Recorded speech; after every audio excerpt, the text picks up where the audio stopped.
launch her own leadership challenge. But the Minister Mike Tapp is standing by Starmer. But I do know that Keir Starmer's a good man. I do know that he means it when he apologises. And I also know that he's working hard with Jess Phillips, for example, to ensure that we reduce violence against women and girls and make the country safer for them. So I trust the Prime Minister on this. And scaling up deportations, the Home Office has released new footage of returns flights this morning as they announced that 60,000 illegal migrants and criminals have been removed since the election. And today, 3 African countries have agreed to take back foreign offenders and illegal migrants as the Home Secretary gets tough. The President reiterated to the Prime Minister and to all of you that the United States will never waver, if necessary, in protecting our assets anywhere in the world, but including on Diego Garcia. A bit of a change of heart on Chagos because the US President is now backing the Prime Minister's deal only a fortnight after calling it an act of great stupidity. And an Iranian asylum seeker is sentenced to 4.5 years for sexually assaulting the teenager Abby Johnson. She bravely waived her anonymity and spoke outside court. Finally seeing the man who done it to me and him acting as if he's all sad and hearing that he feels bad for what he's done, it was really hard, but to watch him go away and be sent off, that was the best feeling. Will the Prime Minister meet with Elizabeth, rape gang survivors and myself to commit that those who committed and covered up these abhorrent offences are put behind bars where they belong? Well, the Reform MP, Suella Braverman, raised the case of Elizabeth in Parliament, where GBNews can reveal this morning that the Independent Office for Police Conduct is now investigating allegations of harassment, trolling and a threat against that Rotherham grooming gang victim by the police.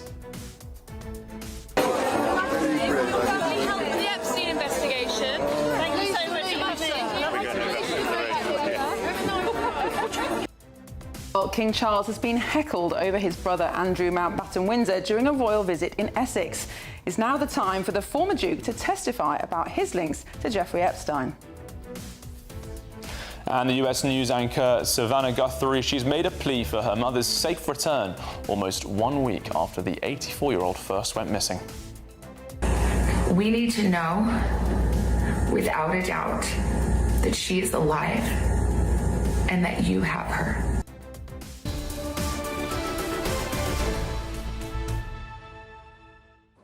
Well, hello and welcome. You are watching Britain's Newsroom. It is February, I'd like to reassure you, the 6th of February, in fact, Friday the 6th of February, and we are live across the United Kingdom on GB News with Charlie Peters and Miriam Cates. Now, we're starting the programme, of course, with the news that the former Deputy Prime Minister Angela Rayner is reportedly ready to launch a leadership campaign after the Prime Minister is fighting for the survival of his premiership. Now, of course, Rayner is the MP who 5 months ago had to resign from her government role over a tax scandal involving underpaid stamp duty. A bit reminiscent of Peter Mandelson being brought back multiple times, so we're asking, have Labour learnt nothing from this scandal? Well, we're joined now by James Lyons, a former 10 Downing Street Director of Strategic Communications. Good morning to you, James. Thanks very much for joining us here on Britain's Newsroom. What do you make then of this plot reportedly being led by Angela Rayner? Good morning, and I'm very relieved to find out it is in fact February because I'm not sure I could afford another Christmas. But look, there is a febrile atmosphere at Westminster at the moment, but I would take these reports with a pinch of salt because I think lots of people claim to speak for Angela, but the ones worth listening to say that she couldn't do anything until the whole HMRC investigation into tax affairs is wound up. And actually, I think what's happened over the last 24 hours is while the mood remains bleak amongst the Parliamentary Labour Party, any threat of a challenge has probably actually receded. Now, I suppose the question will be, does she have the backing amongst MPs to go for a leadership challenge now, or would she be better waiting until after the May elections, potentially, when there are lots of predictions that Labour will do especially badly in those polls?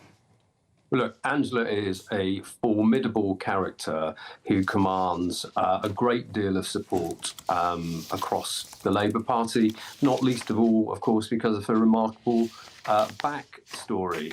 But as I say, I think it's wholly unrealistic to expect her to do anything ahead of any kind of resolution with HMRC. And the threat of any challenge to the Prime Minister is receding rather than growing at the moment. James, you say it's receding rather than growing. I mean, we're seeing more and more Labour MPs, anonymously for now, of course, speaking to the press about their sense of dismay. Some of them appearing to suggest that this premiership is terminal and urgently rather terminal as well. We also saw Barry Gardiner dodging a question about whether or not he should stay in office as well. Are you not playing down the threats to his leadership? I'm not sure he commands the same sort of support across the Parliamentary Labour Party as Angela Rayner. And as you rightly say, the calls have been anonymous, and actually there haven't been very many of them so far, I would say. So look, I'm not going to underestimate the gravity of the situation for the Prime Minister. The actions of Peter Mandelson have put him in a very, very tight spot. But as I say, I think, you know, there is the feeling amongst Labour MPs, while Grimm isn't sort of turning towards, at the moment, the kind of challenge you would see. Look, the Prime Minister had lots of Labour MPs round to Chequers last night for a kind of pressing the flesh meet and greet. The last time he did this a few months ago, we were told that he had played some chillaxing tunes to entertain them while they were there. It's going to take more than a few Ibiza classics to calm them down this time, but I think, you know, for now, you know, you've got recess coming up next week, then you've got the by-election, and you know, I think I don't think that there's going to be an imminent challenge.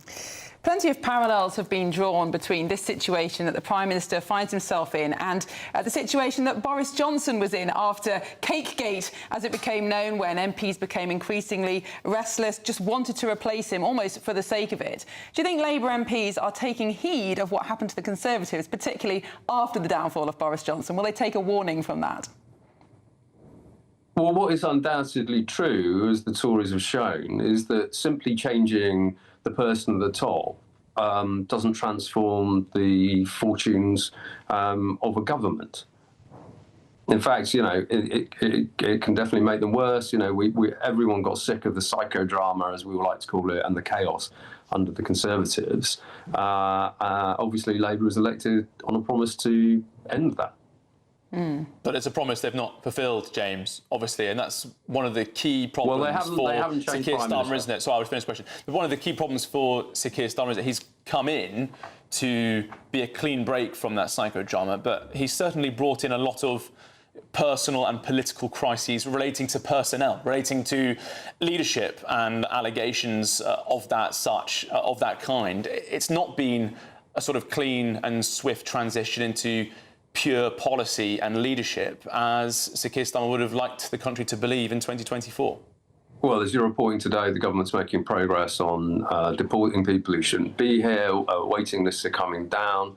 Our growth is comparable favourably with other kind of key nations. So there are signs of progress there. Obviously, the public are kind of impatient. But look, what I would say on the Peter Mandelson affair is, you know, this is his behaviour in government 20 years or whatever it is ago is one of the biggest scandals I can think of.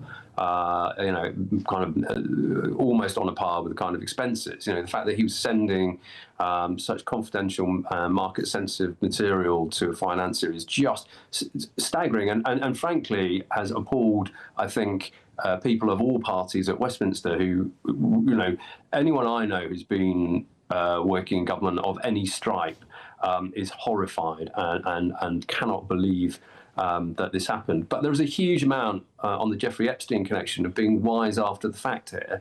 All of the information that the Prime Minister was presented with when he appointed Peter Mandelson was in the public domain, yet Kemi Badenoch didn't raise this at the time.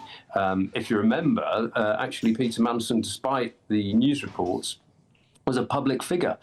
He was one of the leading contenders to become Chancellor of Oxford University. He was the star of a podcast that was a firm favourite in Westminster, and he even did media interviews after his appointment where none of this was raised. Now, the Peter Mandelson scandal is currently the reason that MPs are unhappy with Keir Starmer. But of course, the unrest goes back a lot further. It really starts with when the Prime Minister and Rachel Reeves first started to cut down on the benefits bill to reduce the winter fuel allowance. Isn't the problem here, actually, that Keir Starmer and Rachel Reeves want to keep a grip on the economy, but actually that their backbenchers want to tax, spend and borrow, and they're not going to be happy until Reeves and Starmer do that? Well, I think, Rachel's been very, very clear that her fiscal rules are ironclad. That does mean some difficult decisions if you don't want to increase borrowing. It means that funding the NHS, for example, has to be funded. And so, that has meant that taxes have gone up. OK, James Lyons, the former number 10 Downing Street Director of Communications for Keir Starmer, thank you very much for your time this morning.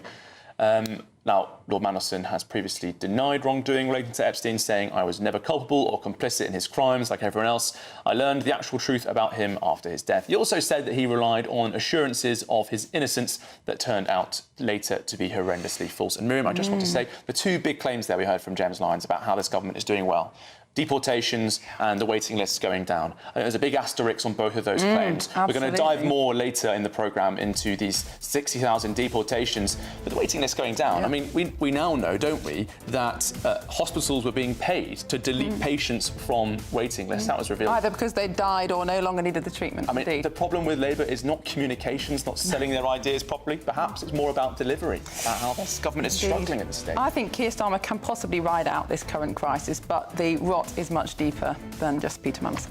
All right, well, still ahead on the programme, we're going to be joined by a top abuse lawyer as we can reveal on GB News that the police watchdog is investigating allegations of harassment, trolling and a threat against a Rotherham grooming gang victim by the police.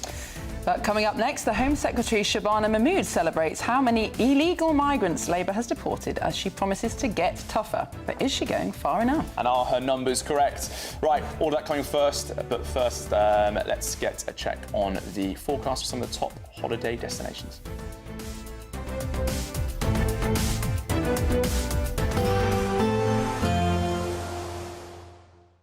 Ready to soak up that holiday sunshine? Won't we need some cover? No worries. All sorted. All Clear Travel Insurance sponsors GB News Travel Destinations Forecast. Morning, welcome along to your latest weather update from the Met Office here on GB News. More wet weather for most places today. The main exception will be Western Scotland, where it'll be largely dry and bright, with a bit of shelter here from a pretty cold easterly wind, which really will bring a chill along the coast of northeast England and eastern Scotland. Pretty wet for Northern Ireland, spells of showery rain working north across England and Wales. It won't rain all day. There will be some drier slots, but of course any rain falling onto the saturated ground of southwest England and parts of Wales likely to cause some problems. We have a Met Office warning in place here too. That's where we'll see the top temperatures, 10, 11 degrees, but further north, 4 or 5 with that rain and that cold wind. It's going to feel a lot colder than that. As we go through the day, well, the showers may start to ease across parts of the south, may turn a bit drier for this evening's rush hour, but still a lot of spray and surface water on the roads. Yellow warning for much of southwest England, parts of central and eastern Wales also. The rain continuing to track northwards, soggy day for Northern Ireland and Scotland. Some snow over the hills this morning over eastern Scotland. That'll be confined really to the very tops of the hills by the end of the day as things slowly turn a bit milder, but as I say, it won't feel all that mild with the wind and the rain, which only continues to slowly edge north through the night. A drier slot for a time, but look at this, further bands of heavy showers coming into Wales and southwest England as we go through the early hours. Temperatures mostly holding up at 3 to 5 degrees Celsius. into the weekend, and so, well, it's looking showery, perhaps not quite as wet as it has been through the week, but still there will be some showers around, and where we continue to see downpours over saturated ground. So for Wales, South West England and Northern Ireland, that continues to bring the risk of further flooding. Parts of eastern England may have a largely dry day on Saturday, and again with some shelter. Western Scotland's doing all right, may see some sunny spells here, but otherwise cloudy. Temperatures just ticking up a little bit this weekend. Goodbye. All Clear Travel Insurance sponsors GB News Travel Destinations Forecast. At GB News, we love to hear from you, our loyal community. So drop us a line at gbnews.com/yoursay. There you can talk to each other and also to the presenters live on air. gbnews.com/yoursay, because GB News is your channel, Britain's news channel. GB News Breakfast, every day from 6 a.m. Called the Football Safety app is obviously does exactly what it says on the tin. You're going to a football match, and you got to remember football doesn't start when you're actually in the stadium. It starts when you leave your house and you're going to a game. So you can report in stuff, whether you're on a train, whether you're travelling, whether you're walking to a stadium, anything that's happening in and around you. We all know that sometimes it can get a bit rowdy on the trains. I've been there before, stuck on the train before, and sometimes you struggle to report it. And this is a way of reporting what's going on and reporting it to police. And Emil, have you ever been a victim of all of this? Well, I've obviously had racial abuse at stadiums while playing, etc. You know what's sad? The fact that you said obviously. Yeah. You know what I mean? That's just awful that it's obviously. The interesting thing with that is I made my debut at 17. And we know what's going on, we see it, I've had it. And by the time I was finished, when I was playing, I was thinking, by the time I finish playing, it will change. It probably hasn't, it's probably just morphed into something else. We have the ability to get a hold of anyone, any time in our hands, with our mobile phones, with social media, with the social media companies. So it's just morphed into something else where we get a lot of abuse. We see it with the lads playing in the missing penalties, and then suddenly they're getting abused, etc. But that's still happening in the stadium, and it's not just racial abuse, it's bullying, it's sexual harassment, it's all sorts of harassment. And all these things would qualify to be reported in the app. You basically just report, you can just click a button and it's instant. GB News, the People's Channel. Join me, Nana Akwe, for an informative, interactive news programme with a difference. It's fun. No, he didn't say that, Dave. I'm so surprised. I think there's an element of truth to that. Join me from 3 p.m. every weekend, only on GB News, Britain's news channel. In the GB Newsroom, we bring you the news as it happens. With our team of dedicated journalists across the UK. We're ready to keep you up to date with what's happening every half an hour, every single day. Bulletins here on GB News. The People's Channel. Britain's news channel.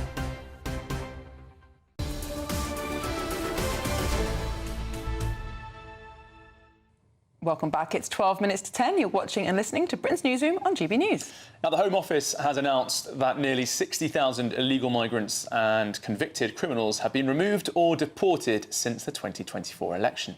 Well, more than 15,000 people were removed and 43,000 people left voluntarily after being told they were in the UK illegally.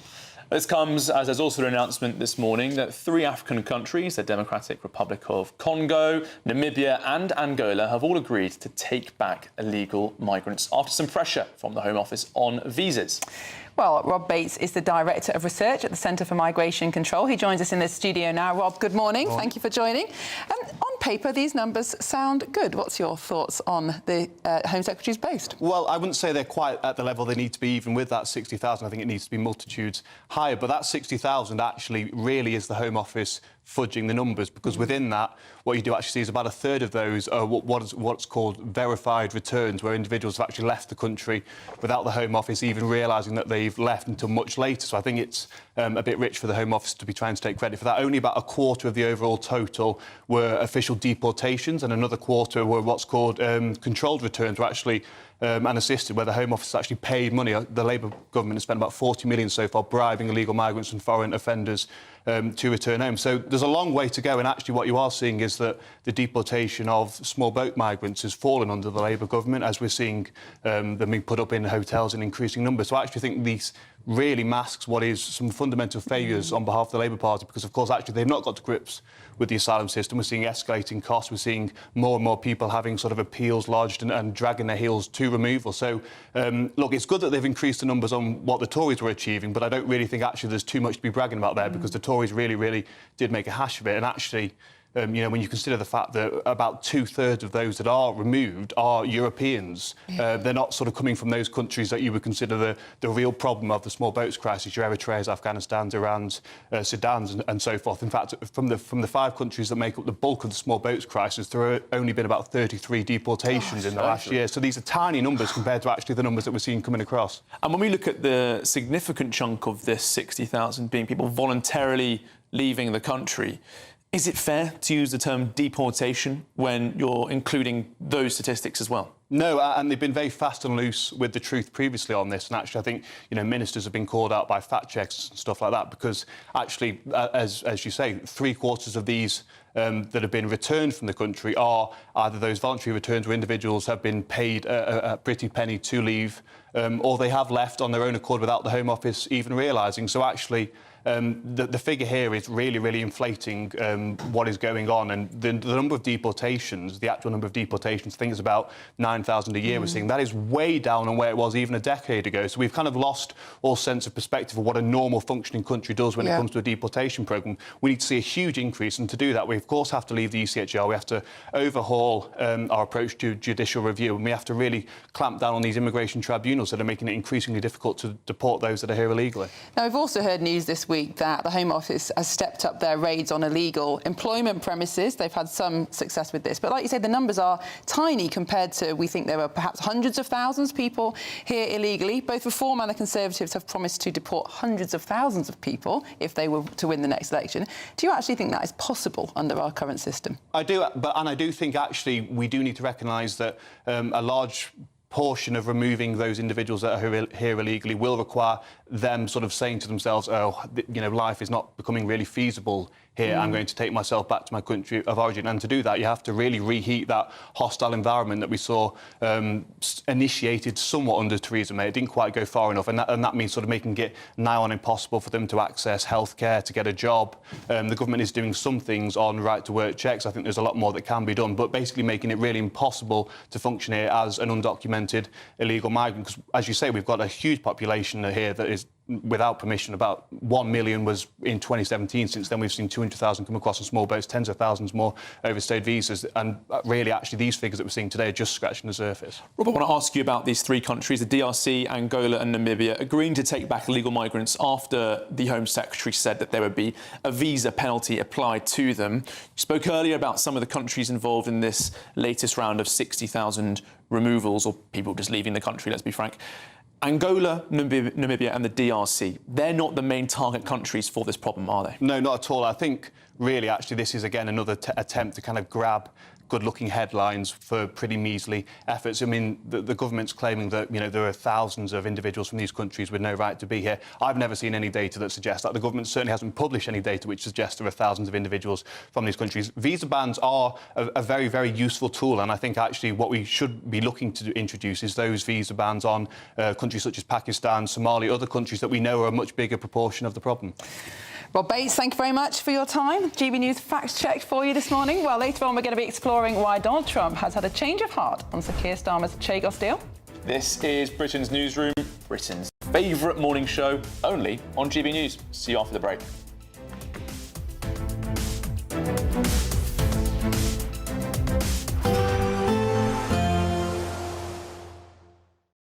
Today, clouds overhead, total zen within. Box Solar sponsors the weather on GB News. Morning, welcome along to your latest weather update from the Met Office here on GB News. More wet weather for most places today. The main exception will be Western Scotland, where it'll be largely dry and bright, with a bit of shelter here from a pretty cold easterly wind, which really will bring a chill along the coast of northeast England and eastern Scotland. Pretty wet for Northern Ireland, spells of showery rain working north across England and Wales. It won't rain all day. There will be some drier slots, but of course any rain falling onto the saturated ground of southwest England and parts of Wales likely to cause some problems. We have a Met Office warning in place here too. That's where we'll see the top temperatures, 10, 11 degrees, but further north, 4 or 5 with that rain and that cold wind. It's going to feel a lot colder than that. As we go through the day, well, the showers may start to ease across parts of the south, may turn a bit drier for this evening's rush hour, but still a lot of spray and surface water on the roads. Yellow warning for much of southwest England, parts of central and eastern Wales also. The rain continuing to track northwards, soggy day for Northern Ireland and Scotland. Some snow over the hills this morning over eastern Scotland. That'll be confined really to the very tops of the hills by the end of the day as things slowly turn a bit milder, but as I said, it won't feel all that mild with the wind and the rain, which only continues to slowly edge north through the night. A drier slot for a time, but look at this, further bands of heavy showers coming into Wales and southwest England as we go through the early hours. Temperatures mostly holding up at 3 to 5 degrees Celsius. Into the weekend, and so, well, it's looking showery, perhaps not quite as wet as it has been through the week, but still there will be some showers around, and where we continue to see downpours over saturated ground. So for Wales, southwest England and Northern Ireland, that continues to bring the risk of further flooding. Parts of eastern England may have a largely dry day on Saturday, and again with some shelter. Western Scotland's doing all right, may see some sunny spells here, but otherwise cloudy. Temperatures just ticking up a little bit this weekend. Goodbye. Today, clouds overhead, total zen within. Box Solar sponsors the weather on GB News. Thank you, Britain, for making GB News Radio such a huge success. Whether you're in the car, on the go, or listening at home, thank you for choosing us as your radio station. Good morning. This is the latest AI travel news from gbnews.com. High winds are affecting the A9000 Forth Road Bridge, so take extra care. On the M4 eastbound, expect congestion on the exit at junction 33. In North Yorkshire, the A168 northbound has lane closures between the A1M and the A167, clearing before 11 this morning. In Nottinghamshire, the A52 westbound is slow between the A46 and the A6011. And on the trains, Avanti West Coast and London North Western Railway have major disruption between London Euston and Watford Junction. For more travel news, go to gbnews.com. We want you to set off on the destination of your dreams this year, as you could win an incredible holiday for two worth £10,000. Courtesy of Riviera Travel, you'll get to choose from 47 tours in over 30 worldwide destinations. We'll also give you £30,000 in tax-free cash to make sure you really make a splash this summer. For a chance to win, text WIN to 63225. One entry costs £2.50 plus one standard network rate message. Or text BONUS to 63225. 5 entries cost £5 plus one standard network rate message. Go to gbnews.com/win. Entries start at £2.50. Call 0903 686 3232. Calls cost £2.50 plus your network access charge. Or post your name and number to GB19 PO Box 8690 Derby DE1 9TT. UK only. Entrance must be 18 or over. Lines close at 4 p.m. on the 27th of February. Please check the closing time if listening or watching on demand. Good luck. Mornings don't have to be tiresome, especially if you have the right company. Wake up to news as it happens, opinion and debate, and of course, a little bit of entertainment too. Because when the kettle's on, we're on. That's Breakfast on GB News, a show worth waking up for. Every morning from 6 a.m. Only on the People's Channel, Britain's news channel. We'll spread the news, you spread the word. From the school run to the home run, watch a new show for all of Britain. He can say whatever he wants. A straight-talking show where all voices are heard.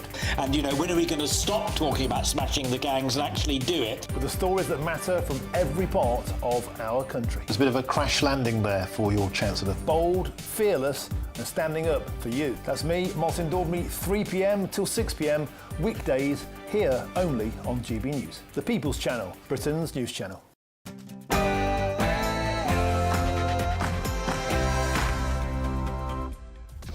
Good morning, it's 10 a.m. on Friday, the 6th of February. Live across the United Kingdom, this is Britain's Newsroom with Charlie Peters and Miriam Cates. Well, I wonder how the Prime Minister is feeling this morning. I am sorry. Sorry, sorry, sorry, and sorry. Now, while Sir Keir Starmer has apologised for appointing Peter Mandelson, Angela Rayner is supposedly waiting in the wings to launch her own leadership challenge. Well, Home Office Minister Mike Tapp has said that he stands by the Prime Minister. But I do know that Keir Starmer's a good man. I do know that he means it when he apologises. And I also know that he's working hard with Jess Phillips, for example, to ensure that we reduce violence against women and girls and make the country safer for them. So I trust the Prime Minister on this. Barnum Mahmood is scaling up deportations. The Home Office has released new footage of returns flights as they've announced that 60,000 illegal migrants and criminals have been removed since the election. But we have been checking those numbers.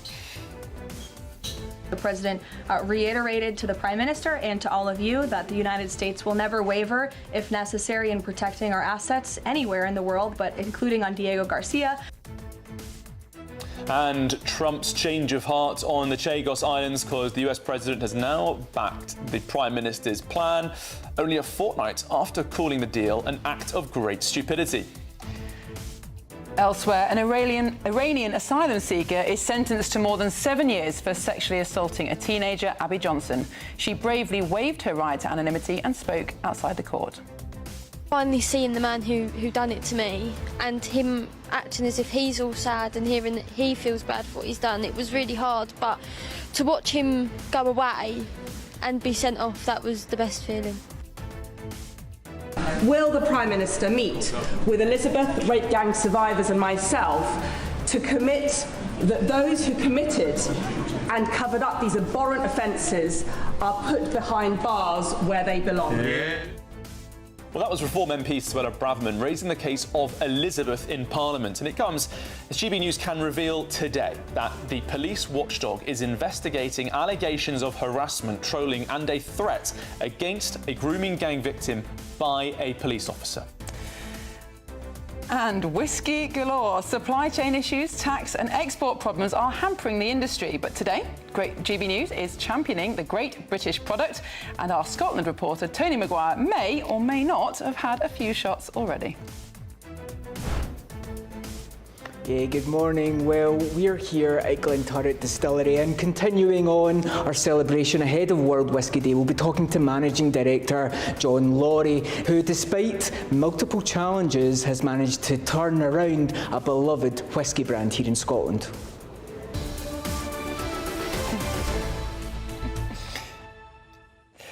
Hello, welcome back to GB News. You're watching Britain's Newsroom. We're live across the United Kingdom with Charlie and Miriam. And you've been getting in touch on gbnews.com/your say. Lots of chat, Charlie, about these deportation numbers. We've been questioning them with Rob Bates before the break. How many of them are voluntary? How many of them are actually compulsory? Theo says the countries that have agreed to take people back are not the countries from which the majority of migrants are coming. That's exactly what Rob said, that the countries that have agreed the deal are not actually the problem here. They're easy pickings, aren't they, really? I think that's a problem for Shabana Mahmood. She's got these powers, which the Tories introduced and, by the way, never used, the Nationalities and Borders Act of 2022. But the pressure's on now to go for a country and use these penalties against a country that really is a big part of the returns crisis. Angola, Namibia, the DRC, not a huge problem there as much. Absolutely, and Rob was saying so many of the people that have made it into this figure of 60,000 actually people who realised that they'd overstayed their visa and voluntarily removed themselves from the country as they should have done. And that remarkable number, he said, of the countries that make up the bulk of people coming over by small boat, just 33 of that 60,000 are part of those. One primary school class full of illegal migrants is astonishing. But what's interesting when you look back over the figures, that actually until about 2010, we were deporting 60, 70,000 people a year. And we asked Rob, you know, in the break, what happened to that? And basically the Tories took their eye off the ball. But that was at a time when we had far fewer illegal migrants than now. So really the problem is much worse than it even appears. I'll let you get ready with a phone call you might be making in a moment, Miriam. I think you've got a number to look up. But while you do that, I'm just going to read out one more you'll say from the name Shout Louder, who's finished off this message with 4 exclamation marks. So I can hear you shouting, don't worry. For the last couple of days, and what has just come to light, I am shocked and dismayed that Mr Trump is now agreeing to the Chagos deal. Very disappointing, I have to say. Shout Louder, I agree. I'm not going to meet your level of your shouting, but I do have to say, I mean, it is very strange, isn't it, this flip-flopping on this position. Is there more to this that we need to know about? I'm not sure. Well, Rob, Lord Kempsell, he is saying, he's followed this very... Ross Kempsell, thank you very much.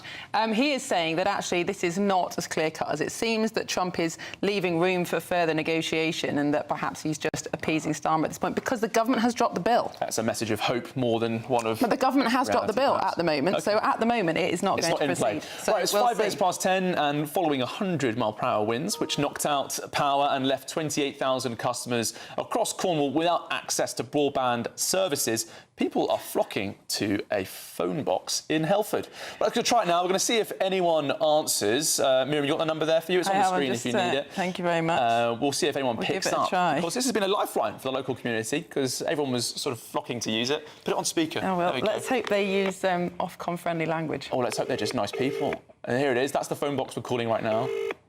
There's a decent chance, Miriam, no one's going to pick up. The good people of Helford. Most people don't hang around phone boxes at 10 o'clock in the morning. The sort of person who does, I'm not sure I want to speak to them in the first place, really. But no, they're great people. There could be a dog walker going by. Do you think you can hear the phone ring from outside the phone box? They make a lovely noise. If you're watching and you live there, we'll try again in an hour or so, shall we? Yeah, queues were forming around the kiosk in Helford when these digital connections failed after Storm Goretti. So, please, if you are a Cornwall-based legend... If you don't want to go on your say on the website, you could just go and stand in the phone box and have your say in an hour or so. GB News has never had a phone-in show, but that's about to change, folks. We're doing the phoning in. Yeah, we're actually phoning out, aren't we? We're phoning out. We don't know if it's going to work. If you live there, please get down there. Put us out of our misery. Please do give us a ring at 11 o'clock. We'll be there. If you're in Helford, we'll be there. OK, well, it's 6 minutes past 10. We're going to reflect on a really serious story from yesterday because an Iranian asylum seeker who came to Britain illegally the back of a lorry in July 2024, he's been sentenced to 7.5 years for sexually assaulting an extremely brave teenage girl called Abby Johnson. Well, the teenage girl has waived her right to anonymity. She spoke to GB News' Patrick Christys yesterday, giving her reaction to that news. I have nothing to be ashamed about. I can't change what happened to me whatsoever. But if I can just do a little bit to save someone else from going through what I went through, then I will do that. And that was the brave interview that she gave GB News 2 months ago. Our colleague Patrick Christys speaking with her then. Abby was attacked while with friends after a night out in Bishop Stortford last May, and Ahmadreza Khalafi, the man on your screens now, he was granted refugee status in the summer of 2024, claiming that he'd face persecution if he returned to Iran after converting to Christianity. Well, last night Patrick Christys caught up with Abby Johnson after the sentencing. Take a listen to this. So, how do you feel after that then? A lot better, because obviously we was told that it would be about 18 months. So to get 4.5 years and a 3 years extended licence period is brilliant. Yeah. It is brilliant. So it's essentially a 7.5 year sentence in total.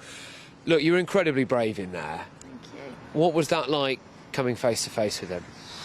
I'll never be able to explain it, because it was the most scariest thing I've ever had to do, and finally seeing the man who done it to me and him acting as if he's all sad and hearing that he feels bad for what he's done. It was really hard, but to watch him go away and be sent off, that was the best feeling. I noticed that you made a point of really staring at him as he was sent away. Yeah. Why did you want to do that? Because I felt like I had that control back. You know, I felt like before this he's had the control the whole time. But being able to go out there and say my piece, and I've done everything to get him sent away, and I got him sent away for a lot longer than what I thought he was going to be. To watch him walk down all sad and all that acting was a very powerful feeling for me. Now, I know today was very difficult for you because I think you saw the CCTV footage for the first time. I decided not to watch it because I knew that would be way too hard for me to watch it, but everyone else watched it. And it just kind of, in that CCTV, it kind of confirmed everything that we believed. So I'm glad they were able to watch it. One of the things that stood out for me was that the judge was not buying any of his excuses. Yeah. He raised serious question marks about whether or not he'd been granted refugee status. He actually said he didn't really believe him when he said he didn't understand the cultural norms between men and women in this country. How did you feel about the way that the judge handled it in there today? I can't fault the judge in anything, because I think one of the scariest things is because I know what happened and my family knows what happened, but it's making sure the judge believes you as well. So hearing him not believing anything that the guy's saying and actually coming into reality, it was like a breath of fresh air, to be honest, because it's like he sees it and he doesn't think I'm lying and he sees me as telling the truth. So it was like all my fighting was worth it, really, yeah. And the next step for you, presumably, is that you want him deported? Yeah, I would feel much more safer if he was deported. I mean, we've been told things that we don't know because it's not safe and stuff like that, but I don't feel safe with him here. And this is my home country, so I believe that he should be deported for me to feel safe. That was also another thing the judge said, which is that he said there was absolutely no evidence to suggest that he had actually converted to Christianity, and that was one of the reasons why in the country. I just want to try to ask you a question, maybe looking a bit more positively at the future now. Do you feel like you can now, after today, rebuild your life, that the world might open up a bit more for you again?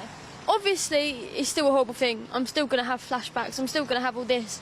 But what I've got to think is, I've done it. I've fought for it. I got him sent away. He's punished for what he's done to me. So now I've got my freedom back, I feel, and I can move on with my life knowing that all my fighting was worth it and I got the outcome that I wanted, and I just want to keep spreading awareness for everyone else. So I feel like I can really just move forward with my life now. Extraordinary bravery. It really is. And to be there for the sentencing, to stand up, and then also to come and speak out and be public, it does take so much to do that. We have to pay total tribute. And she did say for the first time she feels a sense of power and agency because she's able to speak out. It's not just about the attacker anymore. So she's such a brave lady, and got to wish her all the best in her campaigning as well. Abby Johnson, well done. This channel absolutely supports you, and we're very proud of what you've achieved with that thank you for process and thank you so much for sharing your experiences with us. Well, let's move on now. And the House of Lords has backed a ban on students using mobile phones in schools. Now, a Tory amendment to the Children's Wellbeing and Schools Bill passed with 178 votes to 140, and it comes just weeks after opposition peers supported legislation to ban under-16s in Britain from social media platforms. Well, joining us now in the studio is the former Health Minister, Lord Bethell. James, good morning. Thank you so much for joining us in the studio. Now, this is something you've been campaigning on for a number of years now. You must have been delighted with the victories, but is the government going to follow through on these votes? Yeah, I am delighted. And isn't it odd that the House of Lords of all institutions is the one that appears to be speaking up for the groundswell of support on the doorstep at the school gate for restrictions on phones in schools? This is something that has somehow completely bypassed the House of Commons, and MPs, Downing Street, Whitehall have really fought this off. But it has been the voice of parents that has driven this through. It really has. I'm very worried that the government is going to fight us. They are very stubborn about taking on amendments. I don't understand it. When we were ministers, we used to take amendments all the time. But their political strategists and their pollsters must be telling them that mums and dads, voters, are deeply concerned about the amount of time their kids spend on phones and will push this through. And, James, you're also thinking about a wider social media ban for under-16s as well. I suppose some opposition to this plan might be that it's a step towards a creeping level of government control that goes beyond just keeping phones out of schools, but rather also a total change to how we use social media. I can completely understand that concern. That is not the intention. In fact, I think that there is a possibility, and this is the intention, that by taking children off social media, you're actually freeing up a lot of the concerns and worries that people have more broadly about the smartphone phenomenon. It's in particular the algorithms, the addictive algorithms that children's frontal cortex just isn't ready for. They're extremely addictive, full of predators, full of fraudsters, full of filth. If we take the algorithms away from the kids, I think we can take a deep breath about the other stuff that goes on the internet. One of the areas that there shouldn't really be much argument over is whether or not phones should be available in schools. Yes. And of course, this was one of the votes. Now, the government says that phones are already not allowed in schools, that this is up to head teachers. Why do you think there needs to be legislation on top of just school rules? I know, and typically I'd be in favour of allowing headmasters to run their own schools, and if necessary to give them clear guidance on the best practice. And that is how we should run schools. Schools should not be subject to top-down direction, typically. But what we've heard from teachers, from parents and from headmasters is that in this instance, the phones are so addictive and the communal pressure on both children and parents is so great that they would like and need the support of legislative intervention. But James, do you think it's making them ill all this time on social media? Yes, 100%. Well, you say 100%, but the American Psychological Association says there's no link between time spent on social media and mental health problems. Is there a problem that we're comparing social media with other things that we keep children away from, such as alcohol and tobacco? Well, actually, perhaps the comparison is more aptly between, say, books and magazines. This is a form of media. It's not, say, an indisputably harmful thing like, say, drinking or drugs. Well, the shills for the big tech industry at the American Psychological Association are extremely disappointing indeed. I'm a parent, and I can tell you that 4, 5, 6, 7 shills, hours... James, they're academics who are looking at research. No, there is a huge amount of... They're not being paid by Apple to see this. The big tech industry, which is worth trillions of pounds, have a huge lobbying intervention. They are deeply entrenched with the shady parts of academia, and they pay for research that does their messaging for them. I can't speak for the American Psychological Association. I know them quite well. But I imagine they'd push back very strongly on the idea that they're a shady part of academia. I'd be delighted if you would interview them and bring them on this show, and I'd be happy to chat about it. Mums and dads know this to be true. The stats on the sheer quantity of time that our kids are spending on their phones is completely out of all proportion. This isn't climbing trees and watching... Time doesn't equal harm, though, does it? I mean, lots of people read books as well. Would you say that's harmful? It's also the opportunity cost, even if you argue about the actual impact of the actual material. For example, I was driving my kids home from school the other day. They had a friend in the back. One of them says, "Oh, I got bored during the maths lesson. I've got my phone out and played on it." Now, this is what's happening. It's not, even if the material itself wasn't harmful, the loss of education, the loss of interaction is just enormous. And the outcome data is very clear. A number of encounters with predators, the PISA scores that are going downwards, the number of frauds, and the sheer quantity of hours, and the cognitive decline. These are coming out in the stats. So, no, I do think it's different from watching too much telly. James, so a couple of examples I bring you. Avi Schiffman, 17, he built one of the leading COVID case trackers. And Neil Dekmush, he was 16 years old when he built an app for farmers in India to identify diseases in their crops. If there was a blanket tech or social media ban under 16s, it's highly likely that these great emergent thinkers who have access to the best technology in the world wouldn't have been able to do that. Isn't a blanket ban perhaps the wrong approach? Maybe more targeted interventions are better? You have just put your finger on it, the exact reason why I want to do this. Neither of those were social media. They did not include algorithms that screw with your mind. But where do you think they got the idea? The internet. I am not against anyone media. engaging in community, business, in education and development. I want people to see the full cornucopia of the world through the internet. It is the algorithms. It's Meta, Google, TikTok, Snap. Those are the people who are drilling into our brains. They're using the weakness of our Neanderthal imaginations and the latest behavioural science to create addictive apps in order to sell spots of advertising on the reels. That is what I'm against. I am absolutely not against the two excellent characters that you just mentioned. But I think they would have got their information through some of the social media platforms. Really. YouTube is a wonderful website for learning. I learned so much through that site. Long-form videos, great lectures are all there. That's true. I reckon these teenagers would have used the same product. But it's the Reels. So the Reels on YouTube are essentially TikTok, and they are pushing at you stuff that isn't educational. It is crazy dancing and then increasingly shooting and suicide and murder movies. So that's the stuff I'm railing against.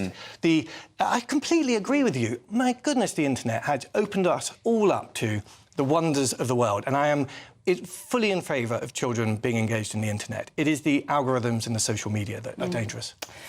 James, thank you so much for joining us. A conversation I'm sure we can continue, but thank you so much. Thanks James. for having me. Thank you. Right, well, it's 19 minutes past 10. That means it's time now for the brand new Great British giveaway. It's your chance to get summer sorted with a luxury £10,000 holiday for two. That's not all. We're giving you £30,000 in tax-free cash to spend on anything you like. A package worth £40,000. Here are all the details you need. This year, the adventure of a lifetime could be on us.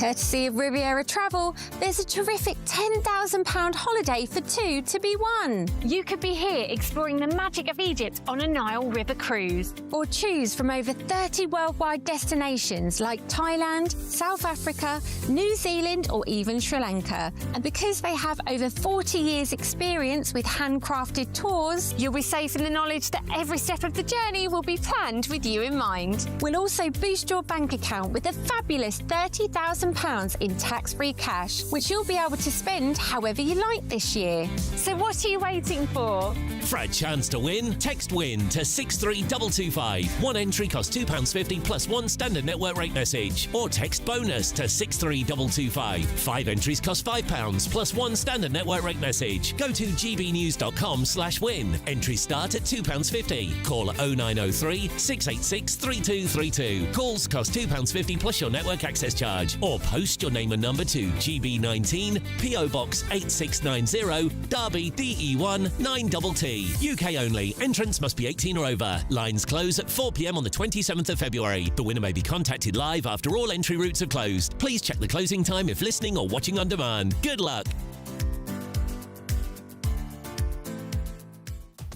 Well, still to come, one NHS trust has hired a nurse to help cousin marriage couples despite huge backlash against the practice.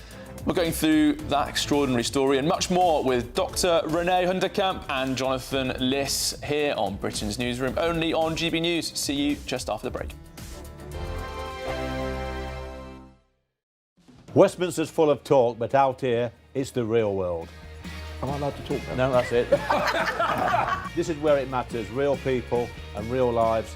That's what politics is all about. In fact, has Trump made a good start? No. Straight answers, no spin, and just a couple of pints. How many fingers have I got up? About 10. So join me for Lee Anderson's Real World every Friday at 7 p.m. only on GB News.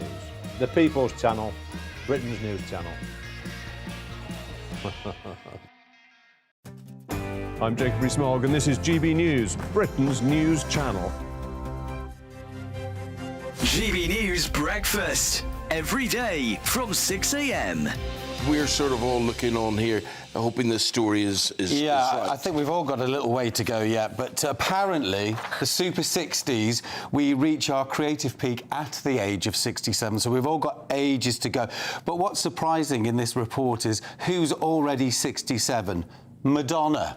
67. Yeah. Kevin Bacon, Tim Burton, I could kind of understand, Gary Oldman, maybe, but there's loads of people out there that are already in their creative zenith. They're already putting out more than they ever done before. 63% feel more creative than when they were in their 30s. Madonna's past her peak. She's not producing or letting anything else. I'll let you have Liam Gallagher. I'm not letting you have Madonna, Tim. I am. No, Madonna's you're not. Still very raunchy and sexy and somebody that I could... At 67, have you seen the pictures of her recently? Yes, Absolutely. No way. Well, also Paul Weller's in that category as well, and he's still producing. Super sexy. Yeah. But the report says that at 67, you're obviously mainly starting to retire or take a step back. That's when your creative juices flow. Well, you take up something new, like learning a new language, going to concerts more. So something to look forward to in your 60s. Well, I think it's very true, because I do think, I mean, speaking from experience,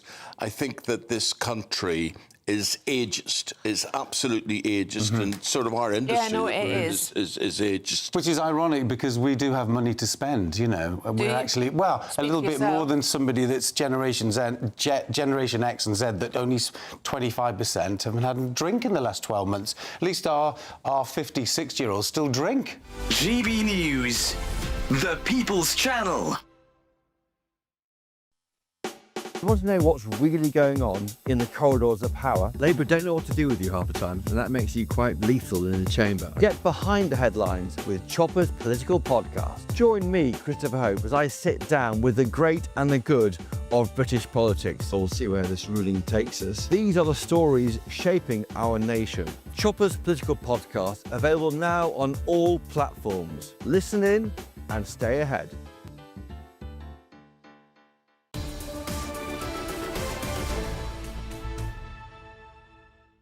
Right, it's 10:24. You're watching Britain's Newsroom with Charlie Peters and Miriam Cates, and we're joined in the studio by the GP and writer Dr. Renee Hunderkamp and the political commentator Jonathan List to go through all of today's top stories. What are we starting with today, Miriam? And good morning to you both. Hello. Good morning. Hello. It's a psychedelic jumper as usual, Jonathan. I don't think I've seen that one before, but it's very nice. Thank you. I think I prefer it slightly to the pink one, but hey. Okay, well, I'm a walking fashion catalogue. You'll see something else next week. GBnews.com/your Let me opinion about Jonathan's jumpers. Let's start with the big political news. Yes. Angela Rayner could she be on the cusp of a comeback?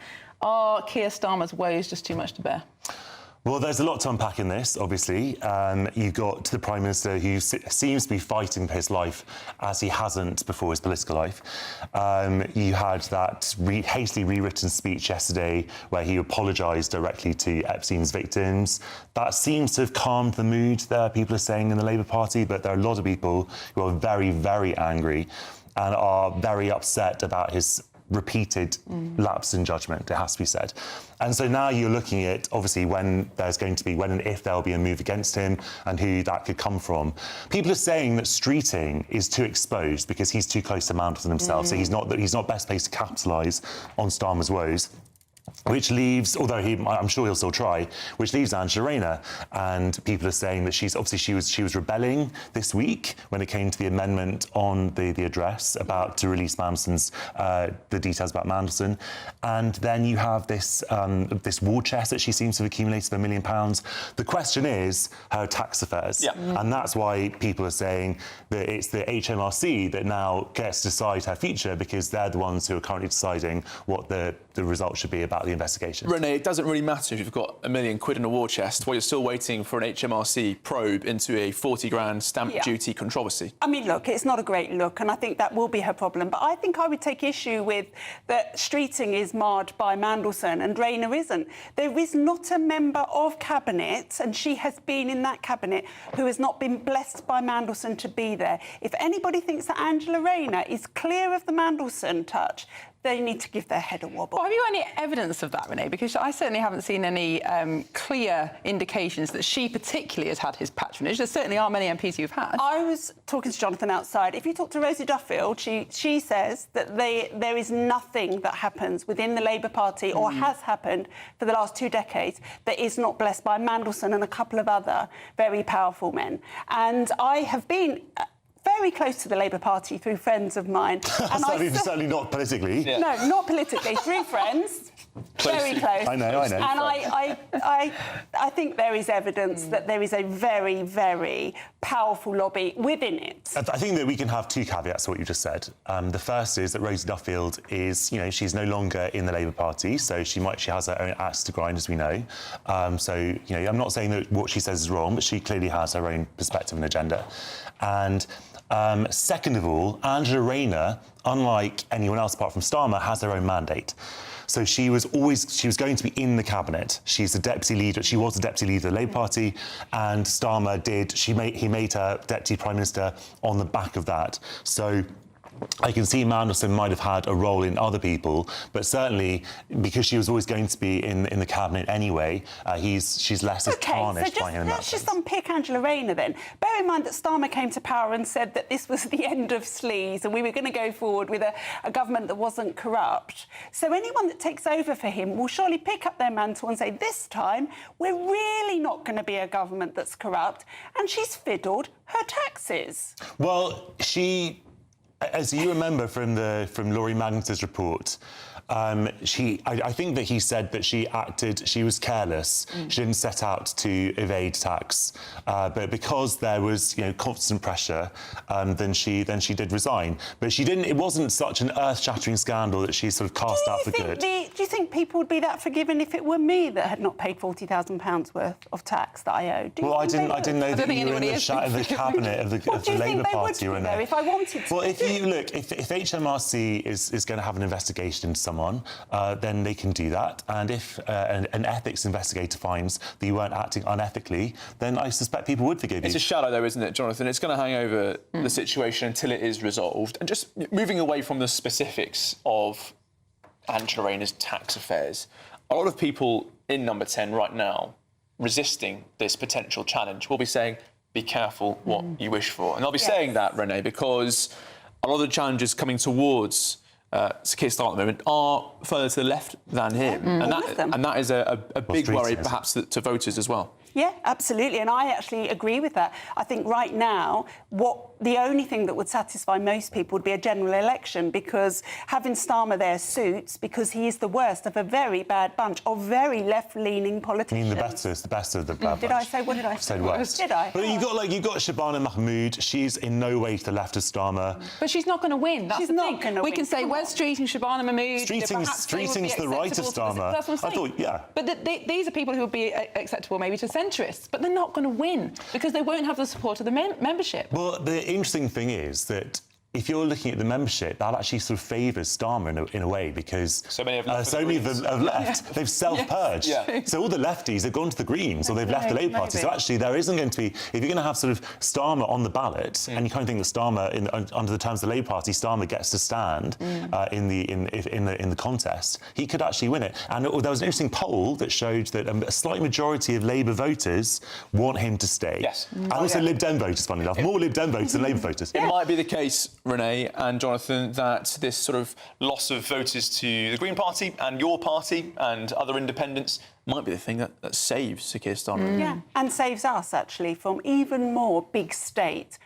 because the rest of them want a massive state, and it's already big enough. I mean, we'll have to see how the next few weeks play out. It's obviously quite febrile. I think that Starmer has had a lapse in judgment, but I'm also prepared to accept, obviously we'll see the papers, but I'm prepared to accept that Mandelson lied, through his teeth to Starmer. Obviously, we'll see what the evidence shows, and that Starmer was duped like many others, but he should have shown better judgment, absolutely. Well, Jonathan, Renee, thank you so much for your contribution. We'll see you again in an hour. But first of all, we've got your 60-second news update with Sophia Hill.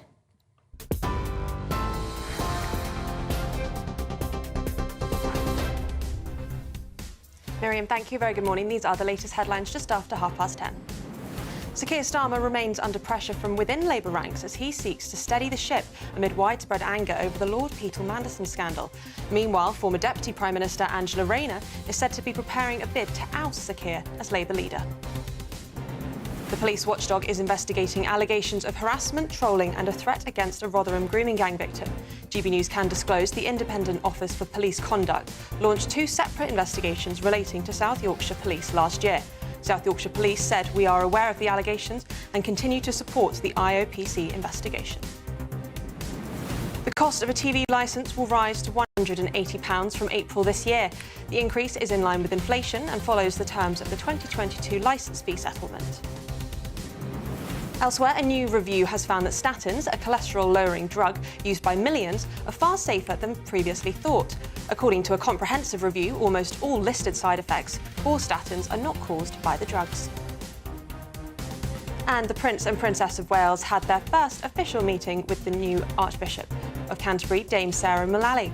The royal visit to Lambeth Palace comes after it was announced that Prince William will represent the King at the new Archbishop's installation next month. Those are the headlines for now. More news at the top of the hour. Tune in to GB News Radio wherever you are. Online, on DAB digital radio, on TuneIn, on Radio Player, on Nation Player and on your smart speaker. Just say, play GB News.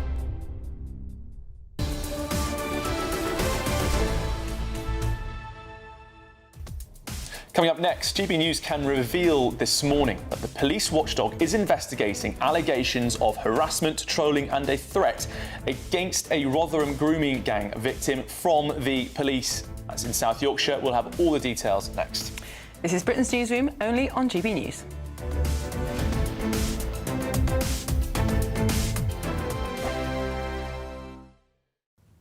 Morning, welcome along to your latest weather update from the Met Office here on GB News. More wet weather for most places today. The main exception will be Western Scotland, where it'll be largely dry and bright with a bit of shelter here from a pretty cold easterly wind, which really will bring a chill along the coast of northeast England and eastern Scotland. Pretty wet for Northern Ireland, spells of showery rain working north across England and Wales. It won't rain all day. There will be some drier slots, but of course any rain falling onto the saturated ground of southwest England and parts of Wales likely to cause some problems. We have a Met Office warning in place here too. That's where we'll see the top temperatures, 10, 11 degrees, but further north, 4 or 5 with that rain and that cold wind. It's going to feel a lot colder than that. As we go through the day, well, the showers may start to ease across parts of the south, may turn a bit drier for this evening's rush hour, but still a lot of spray and surface water on the roads. Yellow warning for much of southwest England, parts of central and eastern Wales also. The rain continuing to track northwards, soggy day for Northern Ireland and Scotland. Some snow over the hills this morning over eastern Scotland. That'll be confined really to the very tops of the hills by the end of the day as things slowly turn a bit milder, but as I say, it won't feel all that mild with the wind and the rain, which only continues to slowly edge north through the night. A drier slot for a time, but look at this, further bands of heavy showers coming into Wales and southwest England as we go through the early hours. Temperatures mostly holding up at 3 to 5 degrees Celsius. Into the weekend, and so, well, it's looking showery, perhaps not quite as wet as it has been through the week, but still there will be some showers around, and where we continue to see downpours over saturated ground. So for Wales, southwest England and Northern Ireland, that continues to bring the risk of further flooding. Parts of eastern England may have a largely dry day on Saturday, and again with some shelter. Western Scotland's doing all right, may see some sunny spells here, but otherwise cloudy. Temperatures just ticking up a little bit this weekend. Goodbye. Thank you, Britain, for the thousands of you who are becoming friends of GB News every week. You're not only watching and listening to our programmes, you're becoming part of them too.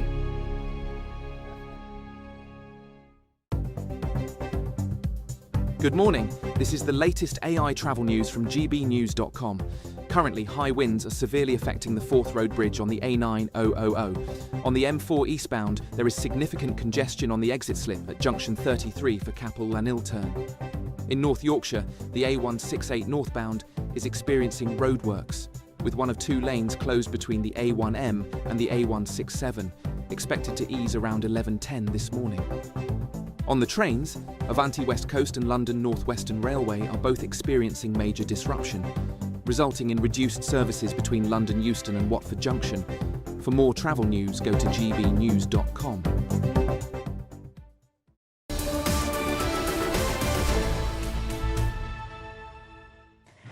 Welcome back. It's 23 minutes to 11. You're watching Britain's Newsroom with Charlie and Miriam. Now, GB News can reveal today that the police watchdog is investigating allegations of harassment, trolling and a threat against a Rotherham grooming gang victim.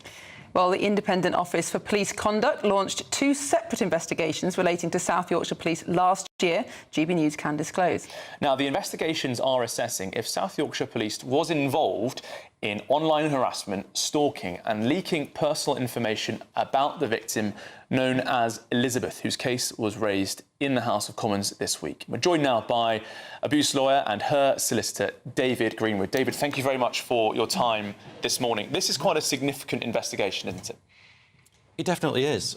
To have not only a number of police officers under investigation for having actually assaulted young girls in Rotherham, but to also subsequently have a police officer or a number of police officers under investigation for subsequently trolling and threatening one of the witnesses is absolutely unprecedented, and it's quite shocking if these allegations prove to have any foundation. And David, when we look at the context that we're in here, we're only able to disclose these investigations today about what the IOPC launched in August and October, but it's taken a very long time to get to this stage. Elizabeth has shared her frustration, how her concerns about this trolling and harassment just weren't taken seriously enough. What can you tell us about that, representing her and in this investigation?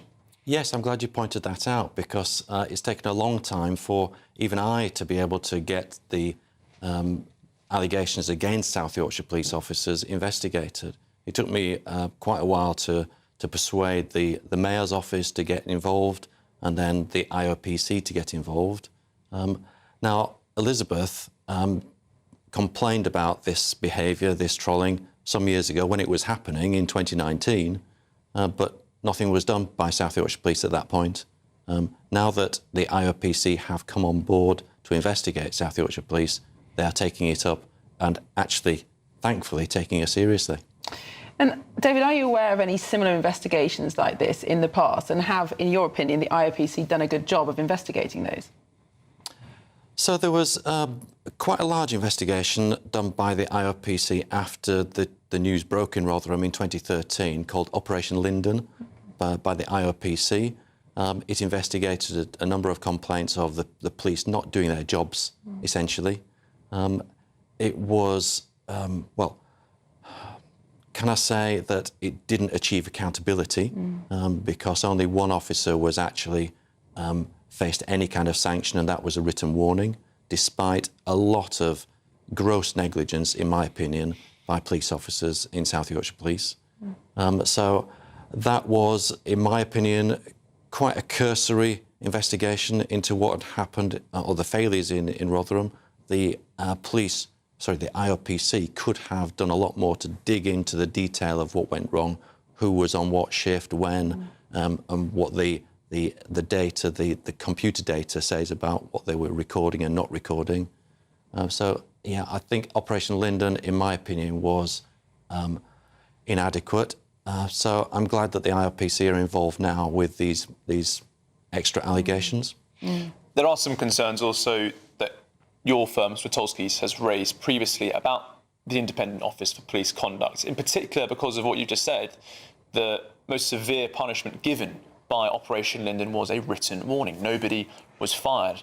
Well over 1,500 at least victims and survivors in Rotherham feel as though there hasn't ever been any accountability in the town for police failures.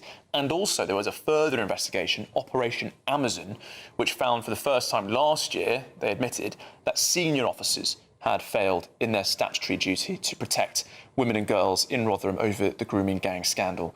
What more steps need to be taken, David, to make sure that women do feel as though accountability has been delivered in Rotherham? I'd like a review of Operation Linden and a review of Operation Amazon to work out what disciplinary procedures can be taken against officers. Part of the problem, though, is that the Police Reform Act, which governs the discipline of officers, is essentially set up to protect police officers against any kind of allegations of this nature, and general allegations anyway. It's just almost impenetrable, even for lawyers such as I, to get into it and get a decent complaint started. It goes further than that. When police forces hold their disciplinary panels, they are chaired by an independent person, but who is dependent on repeat work from police officers, police forces. On the panel are police officers. So those panels, in my opinion, are not independent, don't take an independent view of what has happened. I sat through days of evidence of officers accused of not handling these cases properly, and it was obvious to me that these officers were not handling these cases properly.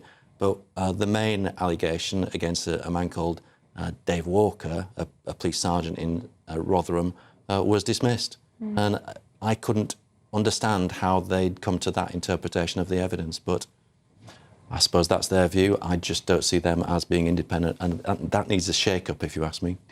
Now, you've been involved in this area of work for quite some time. What impact do you think it has on the victims that they've not only experienced these horrific crimes, but they also feel they can't trust the police? And do you think that's actively stopping other victims coming forward? Again, this feeling that they can't trust the police who are supposed to be cracking down on these crimes. Undoubtedly, undoubtedly.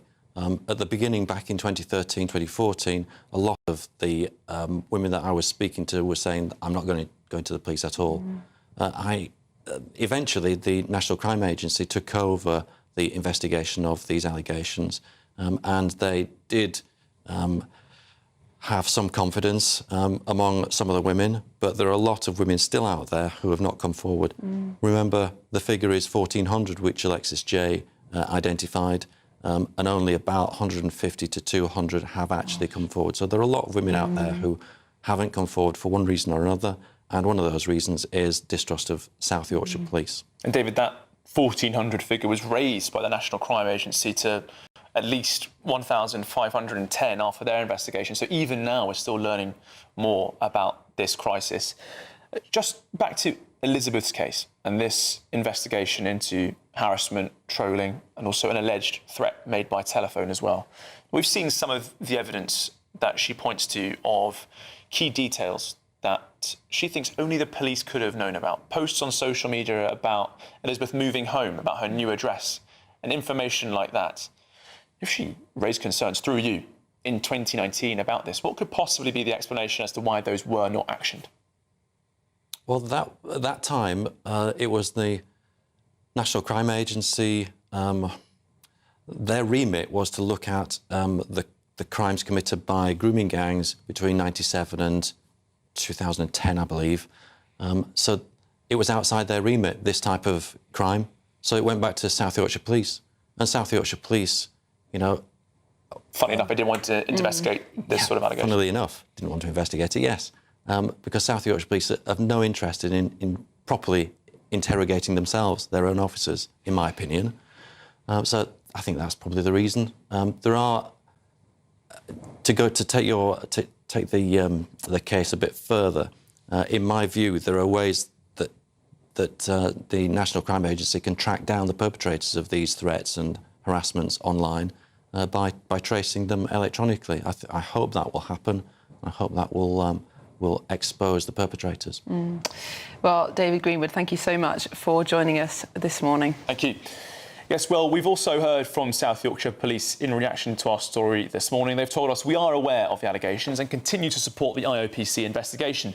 Should their assessment indicate that an officer has breached the standards of professional behaviour, which amount to misconduct or gross misconduct, we will take necessary and proportionate steps in line with the police conduct regulations of 2020. And a spokesperson for the IOPC said, "We are incredibly grateful to all the brave victim survivors of abuse who have come forward. It is important that their concerns are listened to and appropriate action taken to address them. We're investigating complaints made by a woman relating to the treatment she received from South Yorkshire Police in the years after reporting being a victim of child sexual abuse. These include an alleged threat made over the phone in 2019 and allegations that South Yorkshire Police was involved in online harassment, stalking and leaking personal information about her." Well, these investigations, which began in August and October last year, are ongoing, and to date, no conduct matters have been identified. For any named individuals, this will remain under review throughout. Tragic story, Charlie, and lots left to come out, I'm sure. Yeah, more investigation required, that's certain. Well, still ahead, the BBC is pumping up your licence fee to £180 this year. We're asking, is that good value for money? But first, we're going to cut away now for some European travel weather. See you very swiftly after the break.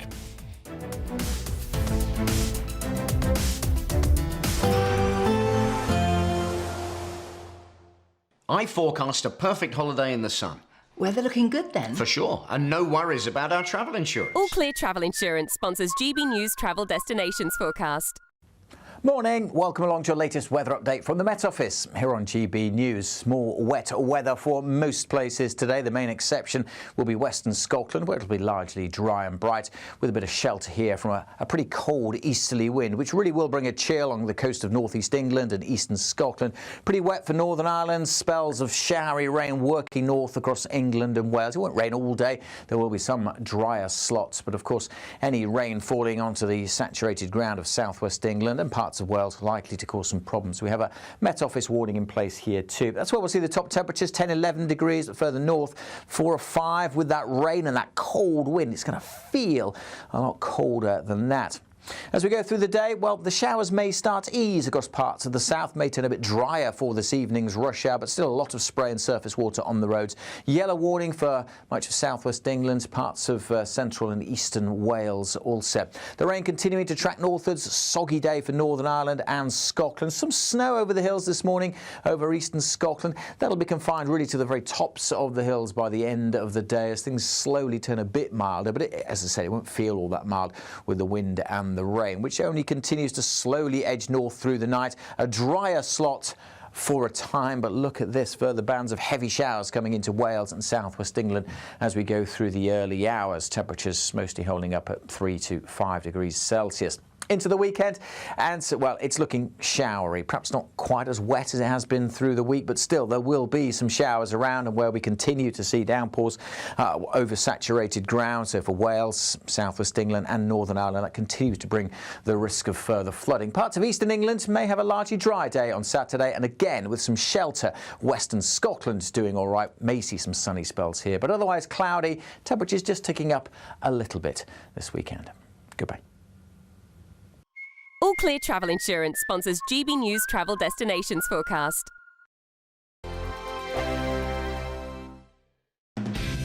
Decisions made in Washington aren't just shaping America, they're shaping Britain too. From migration to global security, from crime to health. Whatever happens in the White House today will be felt in your town or city tomorrow. That's why The Late Show is live from Washington, D.C. Cutting through the politics to show you what it all means for Britain. The Late Show live every night at midnight. Only on GB News, Britain's news channel. No matter the state it's in, this is our nation. Join me, Jacob Rees-Mogg, for a genuine, honest discussion on where we have been, where we are going, and where we are with the people who set the direction. Tune in to State of the Nation every Monday to Thursday, 8 to 9 o'clock. Only on GB News. Exciting news. Every Friday, my Patrick Christie's Tonight Show is going to have a twist to it. We're welcoming some special guests. You. That's right, on Fridays I'm going to be doing my show in front of a live studio audience because this show is about you and what you have to say. It's going to be the same big debates, same big topics, same big opinions. But every Friday night at 9 p.m, you are invited to come on down to Patrick Christie's Tonight to be a part of the action. Only on GB News, the People's Channel, Britain's news channel. At GB News, we love to hear from you, our loyal community. So drop us a line at gbnews.com/yoursay. There you can talk to each other and also to the presenters live on air. gbnews.com/yoursay, because GB News is your channel, Britain's news channel. Hi, I'm Michelle Dewberry, and my show is your opportunity to cut through all the noise and dive in headfirst to some robust debates. Ideas clash. Situation, no, isn't it? No, because the failure is you're deliberately avoiding my point. Nothing's held back. And if you think this is the end of it, wait for more. And we do not shy away from the difficult stuff. Sometimes I want to shake people and say, if only you understood. So join me on Jubes & Co. weeknights at 6 p.m, only on GB News, Britain's news channel. Mornings don't have to be tiresome, especially if you have the right company. Wake up to news as it happens, opinion and debate, and of course, a little bit of entertainment too. Because when the kettle's on, we're on. That's Breakfast on GB News, a show worth waking up for. Every morning from 6 a.m. Only on the People's Channel, Britain's news channel. We'll spread the news, you spread the word. In the GB Newsroom, we bring you the news as it happens. With our team of dedicated journalists across the UK, we're ready to keep you up to date with what's happening every half an hour, every single day. Bulletins here on GB News, the People's Channel, Britain's news channel.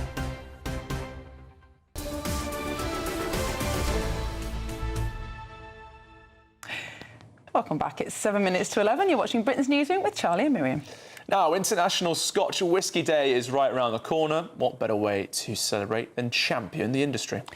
Now, TV viewers will see that we're spelling whiskey on screen without the E, as a traditional convention that apparently originates from Scotland. Well, let's head to Scotland now, shall we, to the Glenturret distillery with GB News' Scotland reporter Tony Maguire. Tony, take it away.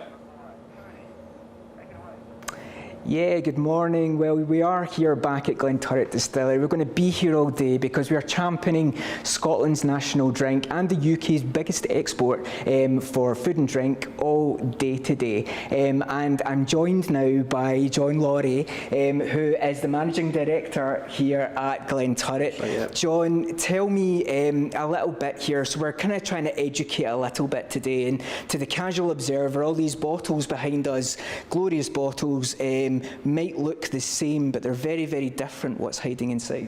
Yeah, absolutely. I think without getting too complex about Scottish whisky, the first point of purchase is colour. I mean, colour is really important to guests when they're looking at bottles and deciding what to buy. So we've got you two examples in front of us here. The Glenturret 12-year-old, which is a great example of a European oak sherry cask. It's going to give you much different flavours. And then this one here, you can see even just from the colour differences between two, if I turn the bottle to the side here, so you can see, the sherry cask has those real red, dark notes, and the American oak bourbon casks gives us like a straw gold, perhaps a traditional whisky colour that you'll see. This is also, though, a peated whisky. So this was made with peated barley. So difference between a peated whisky and an unpeated whisky is just whether peat was used when malting the barley at the start of the process. There's no other difference. And that process has stopped now, hasn't it? We don't do that anymore here. It's been removed from this year's core range. Why is that? A lot of people out there love peated whisky. Yeah. I mean, included. I love peated whisky. However, there's been a lot of cost pressures on whisky at the moment, especially in energy costs. So when you're running a small distillery like we are, it's only 500,000 litres of alcohol. If you think the average is 3 million litres of alcohol, and some of the big boys are 16 to 20 million litres. For us to do 500,000, we then have choices to make. If we, in those cost pressures, what do we do? And Glenturret was traditionally an unpeated whisky, so unfortunately it meant that we had to move towards sticking to our core signature style.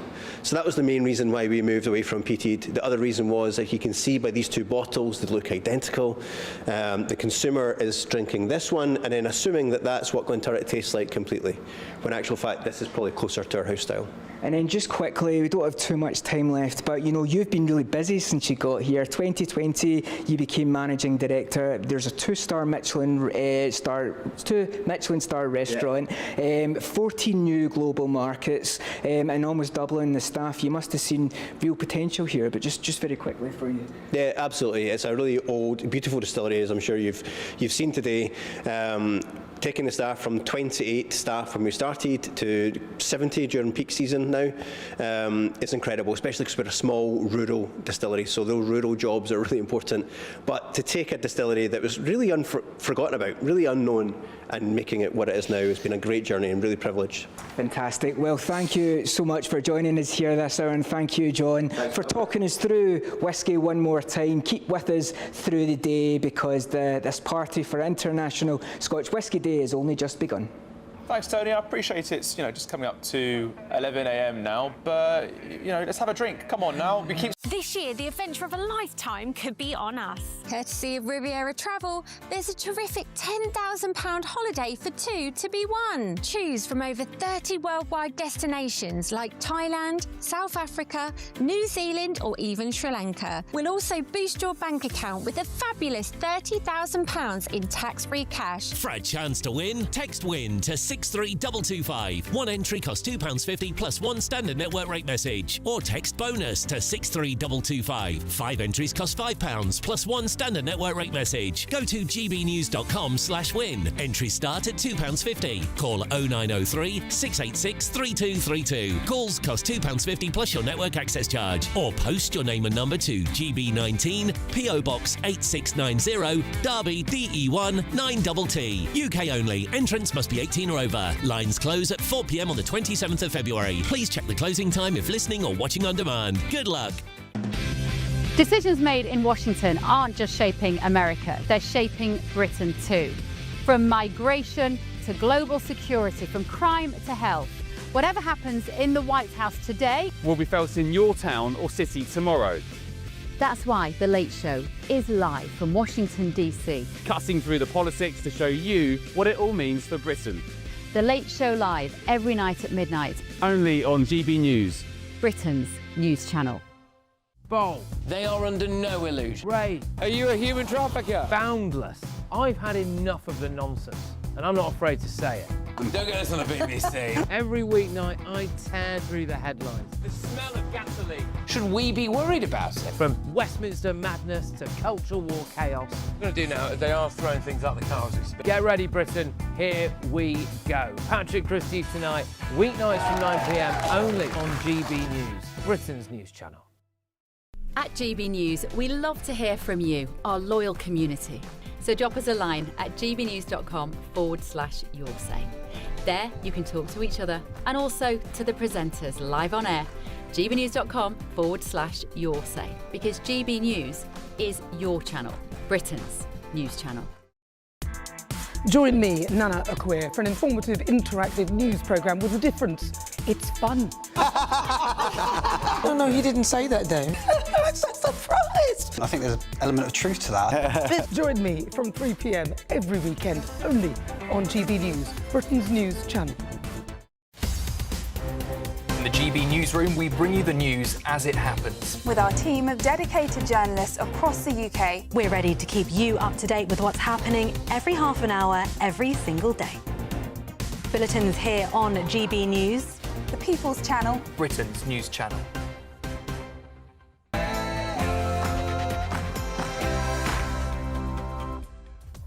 It's 11 a.m. on Friday, the 6th of February, live across the United Kingdom. This is Britain's Newsroom with Charlie Peters and Miriam Cates. Well, the former Deputy Prime Minister Angela Rayner is apparently waiting in the wings to launch her own leadership challenge. Of course, just 5 months ago, she had to step down from her cabinet role following a tax scandal. And some breaking news to bring you today. The BBC want more of your money. They're hiking the price of the licence fee this year. That's going to be setting off the your says, I think, Miriam. Absolutely a popular move, no doubt. Well, the Home Secretary is scaling up deportations, and the Home Office have released new footage of returns flights as they've announced that 60,000 illegal migrants and criminals have been removed since the election. Well, we're not sure about that, are we? But we'll see. Well, it comes as the government has said today that 3 African countries have agreed to take back foreign offenders and illegal migrants. Shabana Mahmood is said to be getting tough. Elsewhere, an Iranian asylum seeker is sentenced to more than 7 years for sexually assaulting the teenager Abby Johnson. She bravely waived her anonymity and spoke outside court. Finally seeing the man who done it to me and him acting as if he's all sad and hearing that he feels bad for what he's done, it was really hard, but to watch him go away and be sent off, that was the best feeling. Bravery from Abby Johnson. We're also up in Scotland today talking about whisky because there are some supply chain issues with tax and export problems hampering the industry. But of course, we are championing the great British product. Our Scotland reporter, Tony Maguire, may or may not have had a few wee drams already. Yes, well, it's easy to get wrapped up in the romance of Scotch whisky, especially at such a location as Glenturret Distillery, of where I am just now. But the industry faces some real challenges, and we'll be talking about some of them this hour. That's good. Go for it.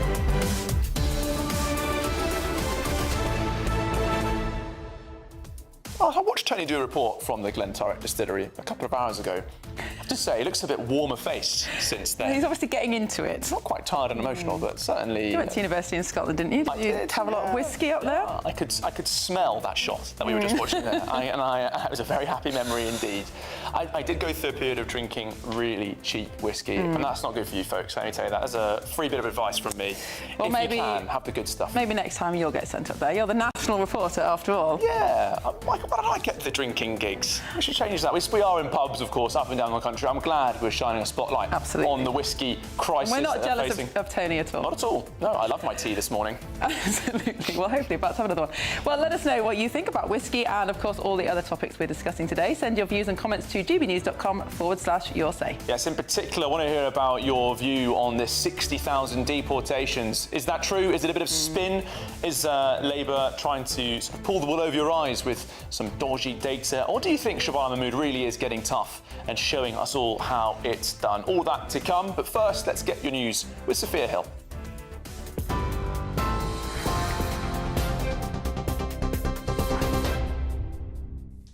Charlie, thank you. Very good morning. It's just gone 11 o'clock. These are your latest headlines. Today's top story, Sir Keir Starmer remains under pressure from within Labour ranks as he seeks to steady the ship amid widespread anger over the Lord Mandelson scandal. The Prime Minister has apologised to Jeffrey Epstein's victims for believing the peer's lies about his relationship with the paedophile financier. Meanwhile, former Deputy Prime Minister Angela Rayner is said to be preparing a bid to oust Sir Keir as Labour leader. Opposition leaders Kemi Badenoch and Sir Ed Davey have now called of no confidence in the Labour Party leader. Labour Minister Mike Tapp spoke to GB News earlier about his faith in the Prime Minister. With absolute respect to Baroness Harman, she hasn't seen the files. Neither have I, neither have the public. But I do know that Keir Starmer's a good man. I do know that he means it when he apologises. And I also know that he's working hard with Jess Phillips, for example, to ensure that we reduce violence against women and girls and make the country safer for them. So I trust the Prime Minister on this, and I'm confident that when these files are released, the public will agree with that. The police watchdog is investigating allegations of harassment, trolling and a threat against a Rotherham grooming gang victim. The Independent Office for Police Conduct launched 2 separate investigations relating to South Yorkshire Police last year, GB News can disclose. The investigations are assessing if South Yorkshire Police was involved in online harassment, stalking and leaking personal information about the victim. In response, South Yorkshire Police said that we are aware of the allegations and continue to support the IOPC investigation. Elsewhere, an inquiry into the deadliest channel crossing on record concluded that small boat crossings must end, warning some of the 30 people who died could have been saved. The independent probe found systemic failures, missed distress calls and chronic staff shortages in the UK's maritime response. Meanwhile, the report has made 18 recommendations to prevent another disaster. All 3 African countries Britain threatened with Trump-style visa sanctions have agreed to cooperate over the return of illegal migrants. More than 3,000 migrants and foreign criminals from Namibia, Angola and the Democratic Republic of Congo will now have their deportations fast-tracked. Home Secretary Shabana Mahmood gave them a month to start cooperating or face a sliding scale of penalties that would have culminated in a ban on visas for their citizens. Sir Keir Starmer's flagship Chagos Islands bill has been pulled from the parliamentary calendar. That's as pressure grows on the Prime Minister to rethink plans to hand sovereignty to Mauritius. Labour peer Lord Kempsell confirmed the legislation will not return to the Commons before MPs leave for recess on February the 12th. Meanwhile, President Donald Trump has appeared to soften his stance on the deal, saying that Sir Keir made the best agreement he could following what he described as productive talks over the UK-US military base on Diego Garcia. Now, breaking this morning, the cost of a TV licence will rise to £180 from April this year.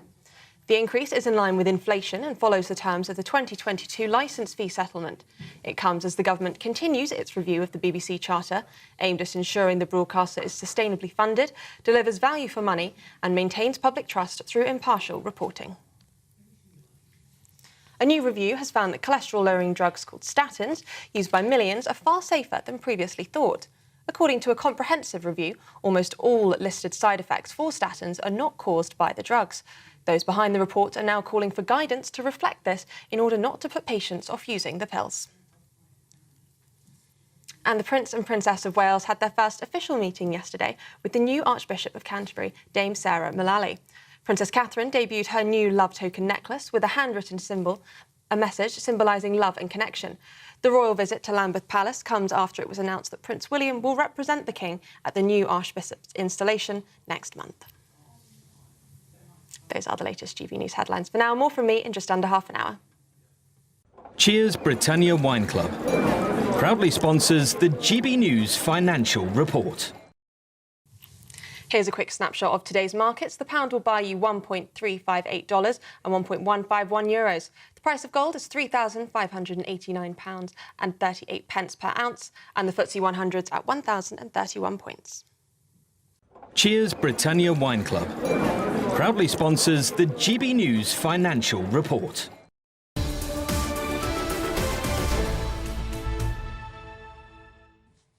Thanks, Sophia. Welcome back to Britain's Newsroom, live across the United Kingdom on GB News, of course, with Charlie Peters and Miriam Cates.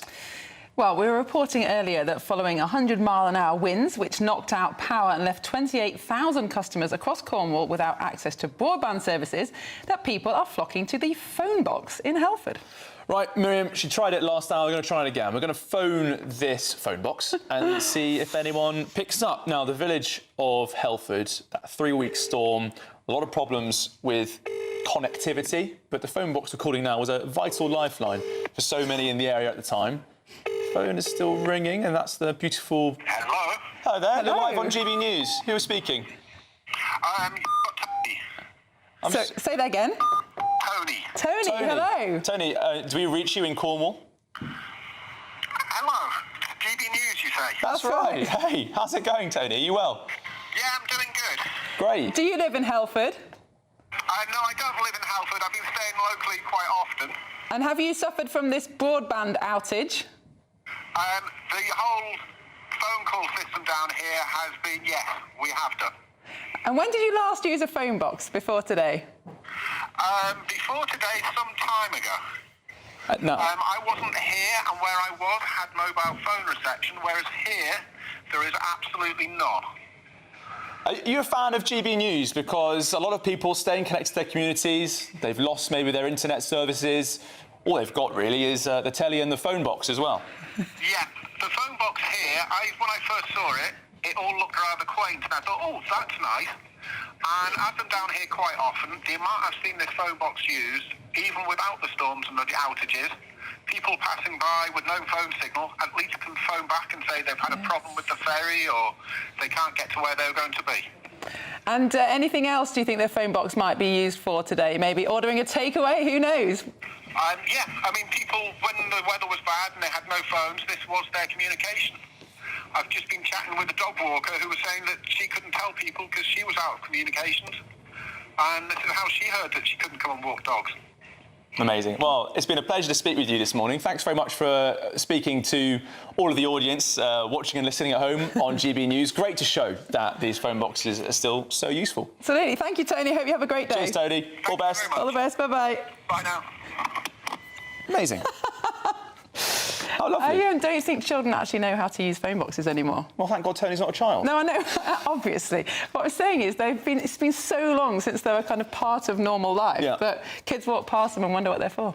I should say a spokesman for BT Openreach has said that the weather conditions had hampered the completion of some critical overhead work in Cornwall, and that's why lovely people like Tony were relying on that phone box for so long. Thanks for picking up, Tony. Cheers, Tony. I wonder who he's really hoping to speak to. Where's Alex Armstrong, he's thinking? Well, absolutely. Well, the Home Office have announced, moving on now to a different story, that nearly 60,000 illegal migrants and convicted criminals have been removed or deported since the 2024 election. Now, more than 15,000 people were removed, but about 43,000 people had left voluntarily after being told they were in Britain illegally. Well, this morning, 3 African countries, the Democratic Republic of Congo, Namibia and Angola, have all agreed to take back illegal migrants. Right, well, joining us now in the studio with the latest on this is our Home and Security editor, Mark White. Mark, good to see you this morning. Shuala Mahmood talking up this number, 60,000. But is it all that she says it is? Well, it is 60,000, but the big issue, as far as many people are concerned here, is you see since Sir Keir Starmer came to power, 65,000 people who've come across the English Channel alone in that time, and only a tiny proportion of the 60,000 who've been removed by this government have actually, or were people who came across the English Channel by small boats, only a small percentage of that. And the vast majority, actually, of those who've gone, as you said in your introduction there, are people who've gone voluntarily anyway.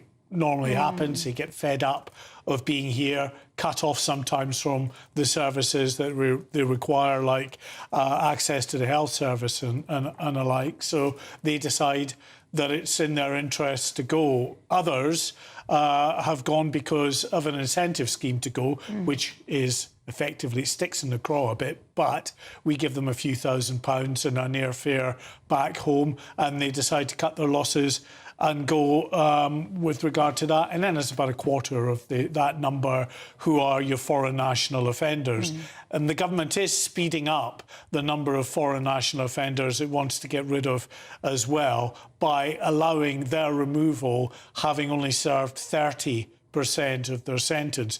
Before, it used to be 50% of the sentence, then he could be removed. Now it's a lot earlier in the process.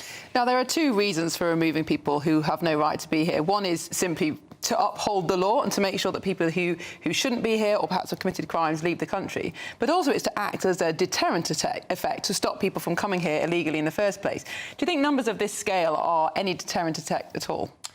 I wouldn't say so, no. I mean, people who are going to try and come here and work illegally will do that anyway. They're not really, or if they are aware of the potential risks, it's something that they are willing to take on board and deal with. And the truth is, the vast majority of people who are working here and living here illegally are working without any kind of sanction. They have never been stopped by immigration enforcement, and they're not being thrown out of the country because, I say that, because there's between 1 million and 1.5 million people who are living here and working here illegally in the grey economy. And Mark, when you put out that figure, 1 million to 1.5 million, big headlines about 60,000 doesn't come close to cutting it, does it? No, it doesn't. And in terms of, you know, the numbers, as I say, it's gone up and it is going up, but it is a microcosm of what the issue is out there, what we're trying to deal with. One of the ways in which the government is trying to ensure, for instance, that more countries are cooperative when it comes to us trying to remove these people is to threaten not to issue them visas. And the latest countries, Angola, Namibia and the Democratic Republic of Congo, have all now agreed that they will take their foreign nationals back under threat of visas being revoked. But to be honest, they're the least of the problem. It's bigger countries with many more migrants here that are very slow to take their migrants back. And I talk about countries like India and Pakistan and Bangladesh, and in Africa, countries like Somalia. These are the big offenders that we still need to get on board and be just a bit more robust with to ensure that they start taking their people back. Well, Mark White, thank you so much for reporting on that this morning. It's totally right. If you've got these powers and you can put pressure on countries to return and accept their illegal migrants, rather, it's all very good doing it with Angola and Namibia. Yeah. What about those key offenders, those repeat offenders as well? Tens of thousands, not just a few thousand. It's going to be very interesting after the next election if the Conservatives or Reform or some combination win. They've both promised to deport hundreds of thousands of people, perhaps in an ICE-style operation. But we've seen the kind of opposition there's been to that in the US. It would be very difficult to see how that transpires in the UK. Yeah, we're not quite the same as that. We've seen the opposition to that in Glasgow as well. I remember a few years ago, the immigration enforcement there failing to remove some people there, illegal migrants, because local communities came out to protest against them. Could be seeing that in Britain soon again. It's going to be a tough problem to solve. Well, moving on now, and the BBC licence fee is going up again. Yes, the annual cost of a TV licence will rise up to £180 from April, up by £5 in line with inflation. But is it worth it, Miriam? Well, I think it probably is. But joining us now is the former BBC executive, Roger Bolton. Roger, good morning. Thank you so much for joining us this morning. This is a below-inflation rise, so I expect people will be expecting a rise of this scale. But there is a much bigger question, isn't there, about whether or not the licence fee is still the right way to pay for the BBC and how many people approve of that way of funding it. It is. I mean, we've seen over the last few years both the licence below the rate of inflation. I mean, its true value is about 30 to 35% less than it was 15 years ago. It's been frozen more recently. But there is a big question because it's regressive. Everybody pays the same regardless of how well off they are and how much they use the services. And also an increasing number of people don't want to pay it. So there's a problem. But I think that we get the argument in the wrong order. The first argument is, do we need public service media? If we do, what do we want them to do? Is the BBC the best way of delivering these public purposes? And then, how do you pay for it? The problem with the payment system is the BBC, a license fee is a problem, but everything else is almost worse. If you took advertising, for example, you wouldn't be able to watch programmes without them being broken up, but you might go out of business because the BBC would suck in advertising revenue. You can't do a subscription yet for everybody because that means switching people off. There's a significant number of people, 5 million in this country, are not digitally online. So what do? Do you go tax from the government? No, thank you. You don't want the government getting even closer to the BBC. So every way you look at it, there are problems. The most efficient system that delivers the best value for money is the license fee, but it's increasingly unpopular and people think it's unjust. So what I hope will happen, and ought to happen in this BBC Charter review, is people have a real chance of saying, what do we value? What do we want to pay for? And then you have the discussion, the awkward discussion, which is, how do you pay for it? It's a good point you raised there, Roger. What do we want for the BBC? I mean, I watched a brilliant programme this week on the BBC about Steve Rosenberg, their reporter in Moscow. I have to say, it made me feel enormously proud to be British when so many news outlets have fled from Russia, quite justifiably. Britain still has a reporter in Moscow for the BBC, covering what's going on there with great bravery. And I think watching that, you can see why you want to pay the licence fee. Steve doing that job over there and ensuring that the British audiences get information directly from the Kremlin with his critical eye. But all too often, people will say, I don't want to pay £180 because that is a rare part of the programming, and that all too often it's sort of wishy-washy, sort of centre-left, sort of bland content that they don't want to pay for. Well, I thought you might say that on your network. But I think the problem is we talk about the television licence. Actually, it pays for radio. It pays for the websites. It pays for CBeebies. It pays for the World Service largely. It pays for the website. I mean, it's called a TV licence, but it pays for a vast range of things. But what we haven't had recently is a proper discussion with the public about what they want to pay for. Now, I'm personally confident that if people actually look at what the BBC does, in all its, everything it does, they will want to pay for it, but the BBC needs to have that argument again. But I think we need to think very hard about whether or not we want to get rid of it, because when you look at the news service, you look what's happening in the States, and you look what's happening there. Latest thing was the Washington Post is being cut in half in terms of its journalism. If we do want, there's plenty of discussion about how objective or fair the BBC News is. We'll get in there and argue about it. But on the whole, particularly in the foreign reporting, it's well worth preserving. But so is its programmes for children. Who are making original children's programming? Other than cartoons from the States? And, do we want to have programmes that are made about our local areas?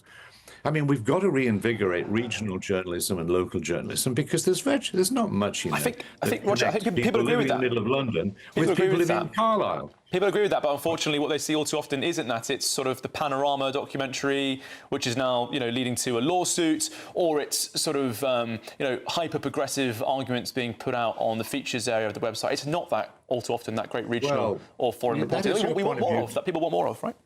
That's your point of view, and you're entirely entitled to do it and say what you think. I wouldn't agree, but never mind. The point is whether or not overall it provides the service you want and whether you want to pay for it. But what I think we should say is this country is now so different. I mean, if you live in London and it's a completely different situation in Norfolk or in Carlisle or whatever. So what we need, in my view, is to focus again, particularly on local journalism. Now, how do we do that? And what's the best way of funding that? And that should be part of the discussion about the future of the BBC. Meanwhile, look, the BBC is the price of a cappuccino a week, to which you get everything. We all pay our taxes, don't we? And we say, well, I don't think you should spend it on that, and I don't think you should spend it on that. And that's our same attitude to programmes. But if you think it's a cappuccino a week for everything you get, not bad, is it? Roger Bolton, thank you so much for joining us this morning. I think it's worth the money, Charlotte. Although it's interesting that he makes the argument that it's a regressive because everybody pays the same amount regardless of their income. Well, you could argue that the price of bread is regressive in that case. Can't believe you said it's a cappuccino a week. Could there be a worse summary or a comparison to make. BBC frame. Exactly, the BBC being too metropolitan, too focused on You're one... very generous in your praise for their foreign coverage, though. I am, but perhaps that's worth a cappuccino or two. Right then, let's go to the Great British Giveaway. £10,000 summer offer, a luxury holiday for two, and that's not all. We're also going to give you 30 grand in tax-free cash to spend on anything you like. Well, it's an incredible package worth £40,000 in total. It could all be yours. Here are the details. This year, the adventure of a lifetime could be on us. Courtesy of Riviera Travel, there's a terrific £10,000 holiday for two to be won. You could be here exploring the magic of Egypt on a Nile River cruise. Or choose from over 30 worldwide destinations like Thailand, South Africa, New Zealand or even Sri Lanka. And because they have over 40 years experience with handcrafted tours, you'll be safe in the knowledge that every step of the journey will be planned with you in mind. We'll also boost your bank account with a fabulous £30,000 in tax-free cash, which you'll be able to spend however you like this year. So what are you waiting for? For a chance to win, text WIN to 63225. One entry costs £2.50 plus one standard network rate message. Or text BONUS to 63225. 5 entries cost £5 plus one standard network rate message. Go to gbnews.com/win. Entries start at £2.50. Call 0903 686 3232. Calls cost £2.50 plus your network access charge. Or post your name and number to GB19, PO Box 8690, Derby DE1 9TT. UK only. Entrance must be 18 or over. Lines close at 4 p.m. on the 27th of February. The winner may be contacted live after all entry routes have closed. Please check the closing time if listening or watching on demand. Good luck.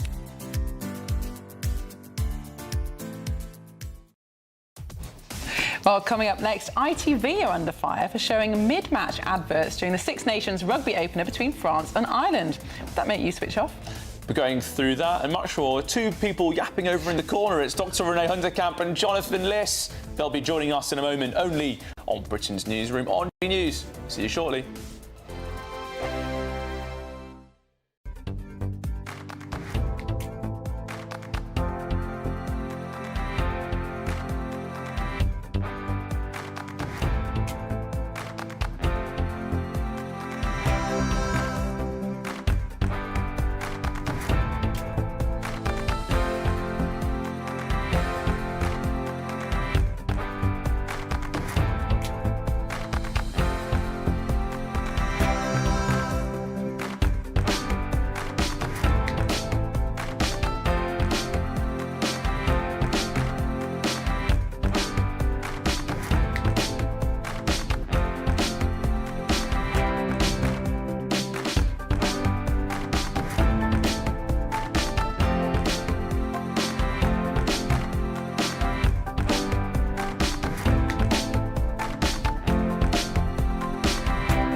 Mornings don't have to be tiresome, especially if you have the right company.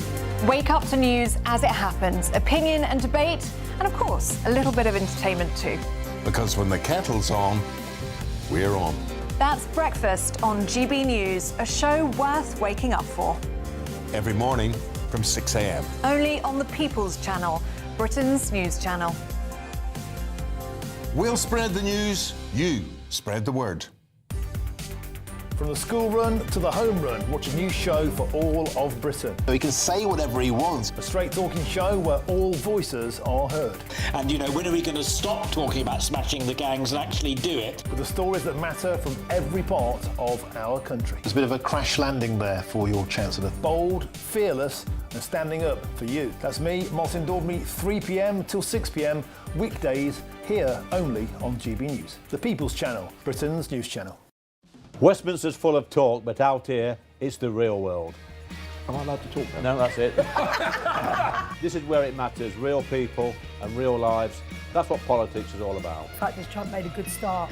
No. Straight answers, no spin, and just a couple of pints. How many fingers have I got up? About 10. So join me for Lee Anderson's Real World every Friday at 7 p.m, only on GB News. The People's Channel, Britain's news channel.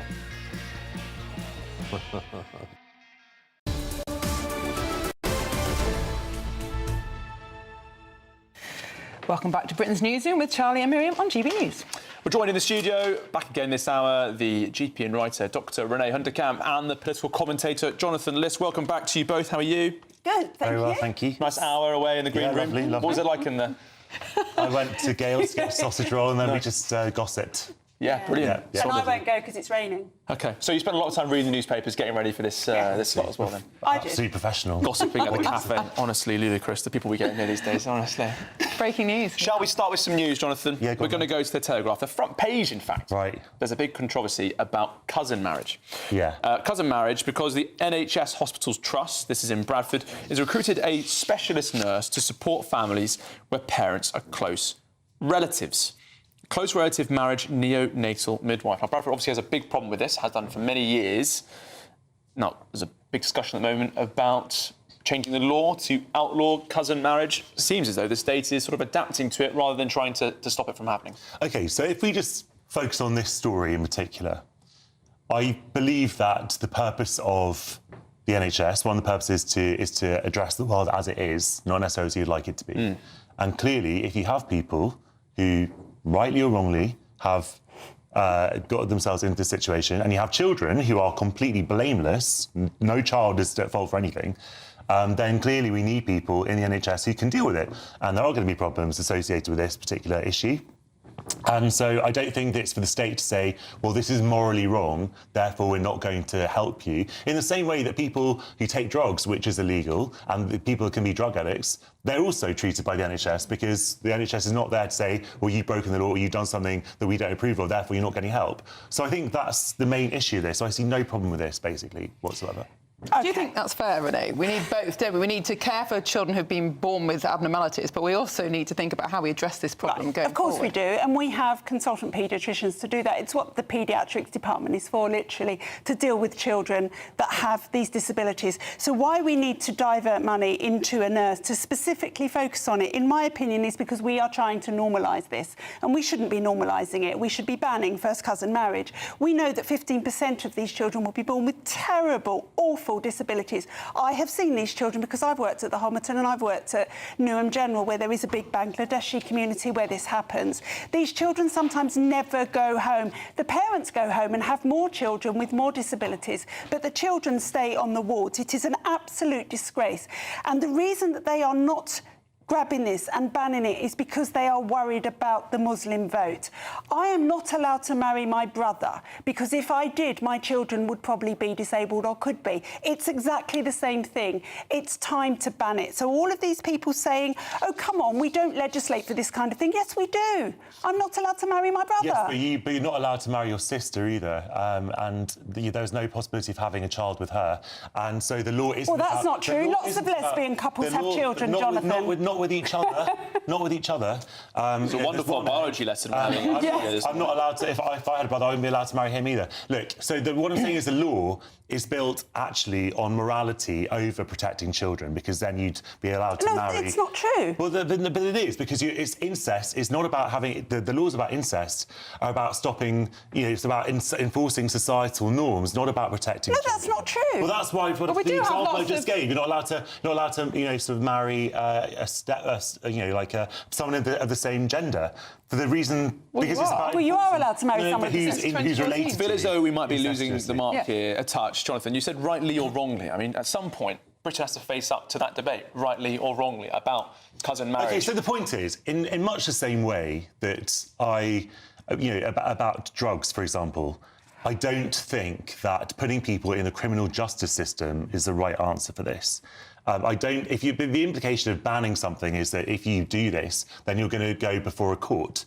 and be punished. And if you've had kids, how is that in the child's interest? But we're not saying that. Well, that's literally what you're saying. You're saying you need to make it illegal. That means that there must be a criminal penalty. You are deflecting from this. No, I'm saying you have to face up the consequence of what you're Jonathan, arguing for. stop. You are trying not to say that you think first cousin marriage should be banned. It should. I don't think it should be banned. You know it should. I'm not saying it's a good thing. I don't think it should be banned. We're not saying that people who have married their cousins, because that's done and dusted, those children are born. We're not saying we should criminalise them. We are saying we should stop it going forward because it produces children that live horrible lives, and the only way to do that, because these people are not going to stop doing it, is to make it illegal. Okay, so let's go through this then. So you go to get your marriage licence, and they ask you, are you? Because then you have to ask everyone, are you first cousins? People who are determined to get married will say no. And then they will presumably go through the criminal justice system. So just let it carry on. No, I'm saying. But then, do you know what, Jonathan? Education. Jonathan, no, education doesn't work. You know what? There are men who like to have sex with children, but we ban that as well. That's completely different. It isn't, because some of those men will continue to have sex with children. Your argument is ridiculous. The child cannot give consent. You are desperate, like the left, to sit here and not ban first cousin marriage. It is not good. I don't approve it. I just don't think that making it illegal is the right answer. I reckon this row is going to continue out of the studio. I think it is a national debate we need to have more seriously. Politicians haven't taken it seriously enough. We've heard some defences of cousin marriage in Parliament as well. Very troubling about that, perhaps.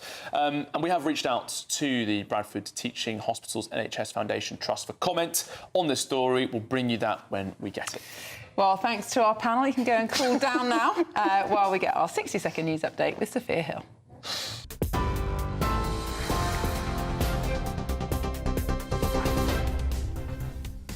Good morning, these are the top headlines just after 11:30. Sir Keir Starmer remains under pressure from within Labour ranks as he seeks to steady the ship amid widespread anger over Lord Mandelson's scandal. Meanwhile, former Deputy Prime Minister Angela Rayner is said to be preparing a bid to oust Sir Keir as Labour leader. The police watchdog is investigating allegations of harassment, trolling and a threat against a Rotherham grooming gang victim. The Independent Office for Police Conduct launched 2 separate investigations relating to South Yorkshire Police last year, GBNews can disclose. In response, South Yorkshire Police said that we are aware of the allegations and continue to support the IOPC investigation. Elsewhere, the cost of a TV licence will rise by £5 to £180 from April this year. This increase is in line with inflation and follows the terms of the 2022 licence fee settlement. A new review has found that statins, the cholesterol-lowering drug used by millions, are far safer than previously thought. According to a comprehensive review, almost all listed side effects for statins are not caused by the drugs. And preparations are underway in Milan ahead of the Winter Olympics opening ceremony tonight. Live pictures on your screen from Milan there. Italian authorities have tightened security around San Siro soccer stadium. Meanwhile, hundreds of protesters are gathering to oppose the presence of US immigration customs agents and the closure of schools and streets in the city ahead of the ceremony tonight. Those are the headlines for now. More on those stories at the top of the hour. Take the GB News family with you on any device. As long as you have an internet connection, tune into GB News anywhere on the planet or beyond.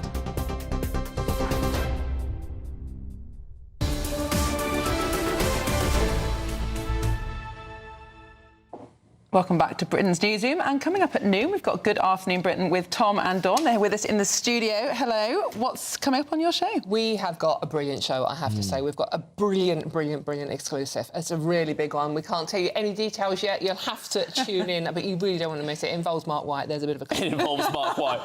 It's either the reporter or the subject. I have to say it's a little story about Mark White. Mark White has Don't spoil it. He has not got into some sort of scandal. No. Mark White is revealing a story. Oh, it's ruined the whole exclusive. I'm so sorry. It's much of that. Mark has got a great fan club out there. They all tune in. Does. I'm a big part of it. He'll be spinning around in his chair right now, fuming about I'm it. just saying it involves Mark White. Shush. Absolutely. Okay. We should also say that the Winter Olympics are getting going, which is very exciting for a lot of people, and but potentially quite exciting for someone that's trying to scam their aerodynamic suit.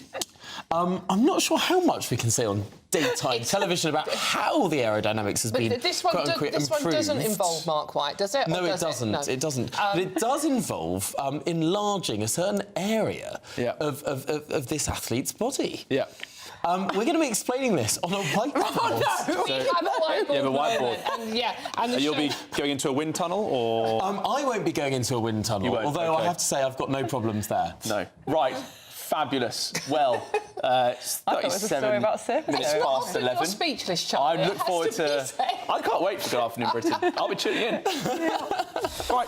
See you both very shortly. Absolutely. Very serious. Thank you very much. Well, today, GB News is championing the great British product, whiskey, and our Scotland reporter, Tony Maguire, has been tasting some of the finest products this morning.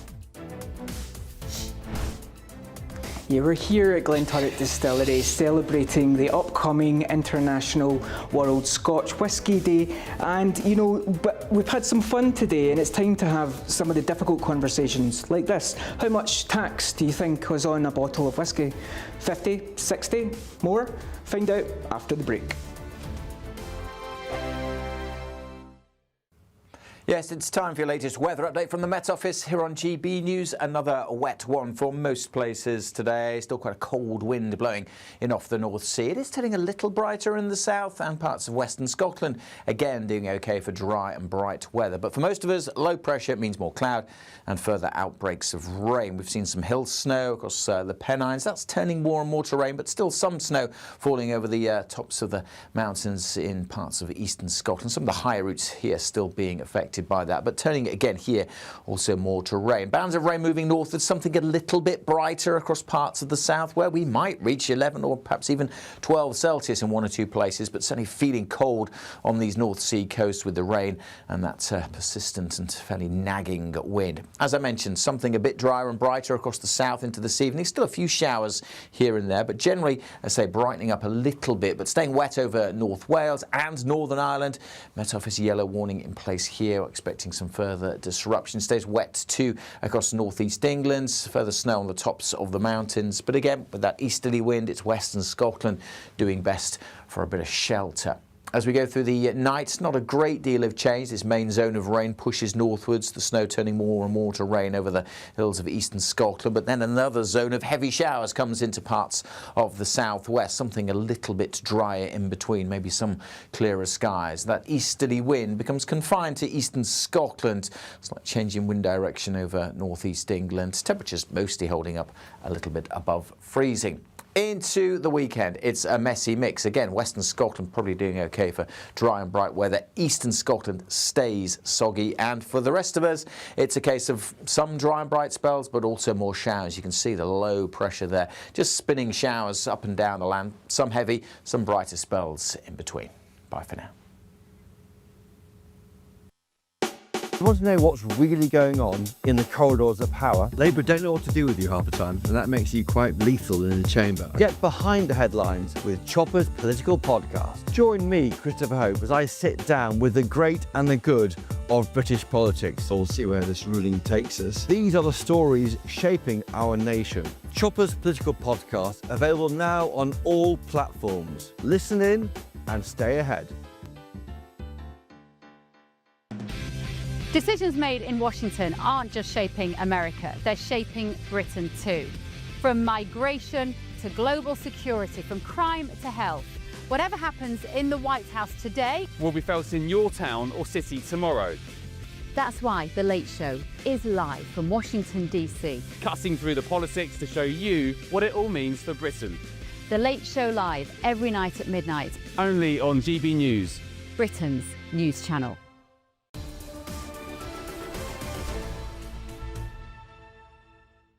Welcome back to Britain's Newsroom with Charlie and Miriam. It's 41 minutes past 11 and it's International Scotch Whisky Day. Oh, it's right around the corner, isn't it? It's not today. Okay. It's coming up. What's coming up, Miriam? It is coming up, but Tony Maguire is getting ready in advance to make sure that it's a successful Whisky Day. Tony, how are you doing up there? Still standing? Yeah. Good morning. Still standing. It's a little bit early for me, I'll have you said. Just milk on the cornflakes this morning. But you know, just before the break there, I asked you how much tax you thought was in a bottle of whiskey. So we've got a wee visual aid for you here. We've got 10 glasses and only 3 of them have whiskey. That's because the tax on a bottle of whiskey is 70%. 70%, leaving very little room for this Scotland's national drink and one of our UK's biggest exports to make any profit. Now, to tell us a bit more is Mark Kent, Chief Executive at the Scotch Whisky Association. Mark, 18% cumulative increases in 3 years. How is our industry doing on the back of that? Well, I think you're seeing today we've got a fantastic industry with a fantastic product, but they're under real pressure at the moment. And a lot of this is domestically. A lot of this is kind of general costs. We've heard about the cost of energy, rates, etc. But this is really what hits Scotch whisky and spirits. 70% of all spirits are produced in Scotland, and the excise duty rate is one of the highest in the world, was the highest in the G7, one of the highest in Europe, and it's also, it hits Scotch and other spirits far more than other categories of alcohol. So we get taxed for 1 unit of alcohol 4 times as much as cider. And to give you an example about how that affects us, we now see a lot of visitors coming from abroad to Scotch whisky distilleries, which are the biggest visitor attraction in Scotland. But they're not buying the bottles. They're doing the tour, they're coming around to the end and saying, sorry, I'm not going to buy it here, I'll get it cheaper back home. And that really is hitting us. And assuming that affects all parts of the supply chain, up to farmers, down to the hospitality industry as well. That's right, that's right. We're seeing it throughout the supply chain, hospitality, tourism, and at the other end, the farmers and the maltsters. Everybody is hit because Scotch is such an integral part of the economy in Scotland and of communities like we see here. And you know, you've asked the Chancellor before the last budget for a rates freeze. How much would that help the Scotch whisky industry, you know? Because it has just been, well, it seemed that way. There's been one thing after another since COVID. Well, that's certainly how our members feel. It's just one thing after another. So they need some breathing space. Look, we have a great product, a great industry, and over the long term, the potential is clear. We're still going to be out there in 160 markets at least throughout the world. But we need some time and we need some support from the government to help us get to that long-term potential. And just, I can't let you go without asking, we've had trade deals with India, we've had trade deals with China, but a US trade deal is MIA. How important is a deal with President Trump for Scotch whisky? That's our top international priority because the US is our biggest market. 20% of our exports go to the US, and the tariffs are really hitting us at the moment, as they are hitting the US industry as well. So together with our US counterparts, we're calling for a return to tariff-free trade, especially when you look at what we export to the US. It's the first market that our smaller members go to, so they're getting hit in the pockets immediately right now. Fantastic. Well, that gives you a little sense of some of the real difficulties the Scotch whisky industry is facing. And to put some of Mark's numbers there into perspective, 44 bottles of Scotch whisky are exported every second. Now do the math on that tax bill. Thanks, Tony. Very grateful for your report there. I hope when midday comes around, you can start to enjoy the fine products you've been talking about all morning. Well, there's only another about 12 hours of programming left on the channel. I'm sure he's going to enjoy himself enormously. Well, coming up next, we've got a fantastic guest and a really good news story. He's going to talk about his mission to improve adult literacy levels in the UK. But first, let's get a look at your travel weather. Stay with us. See you just after the break.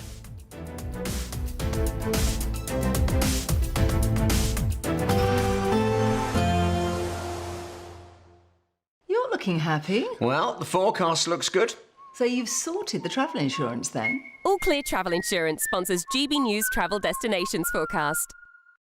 Further very heavy rain and strong winds in Spain and Portugal likely to cause more flooding problems here throughout the weekend. Another spell of very heavy rain, especially across the south of Spain, where river levels are already running exceptionally high. There'll be some showers heading into Italy, also looking a little drier for Greece on Saturday with some sunny spells here, and we'll continue to see some sunshine across the Canaries through the weekend and into the early part of next week, with temperatures rising a little bit here too. All Clear Travel Insurance sponsors GB News Travel Destinations Forecast.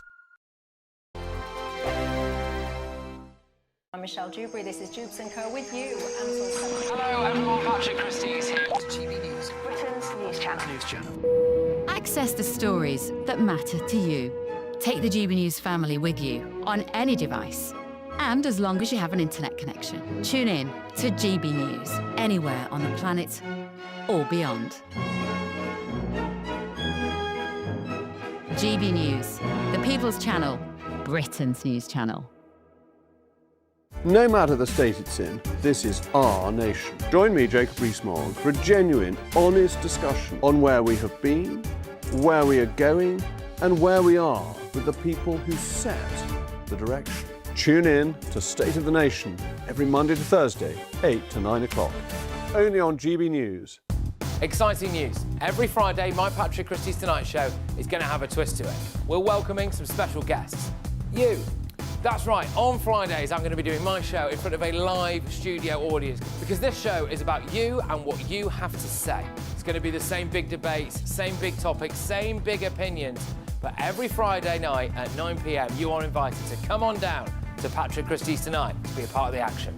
Only on GB News, the People's Channel, Britain's news channel.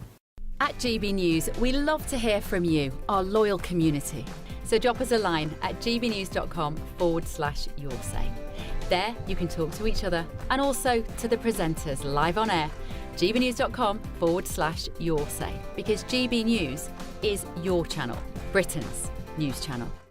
Hi, I'm Michelle Dewberry, and my show is your opportunity to cut through all the noise and dive in headfirst to some robust debates. Ideas clash. Situation, No, because the failure is you're deliberately avoiding my point. Nothing's held back, And if you think this is the end of it, wait for more. and we do not shy away from the difficult stuff. Sometimes I want to shake people and say, if only you understood. So join me on Jubes & Co weeknights at 6 p.m, only on GB News, Britain's news channel. Join me, Nana Okoye, for an informative, interactive news programme with a difference. It's fun. No, he didn't say that, though. I'm so surprised. I think there's an element of truth to that. Join me from 3 p.m. every weekend, only on GB News, Britain's news channel. Mornings don't have to be tiresome, especially if you have the right company. Wake up to news as it happens, opinion and debate, and of course, a little bit of entertainment too. Because when the kettle's on, we're on. That's Breakfast on GB News, a show worth waking up for. Every morning from 6 a.m. Only on the People's Channel, Britain's news channel. We'll spread the news, you spread the word.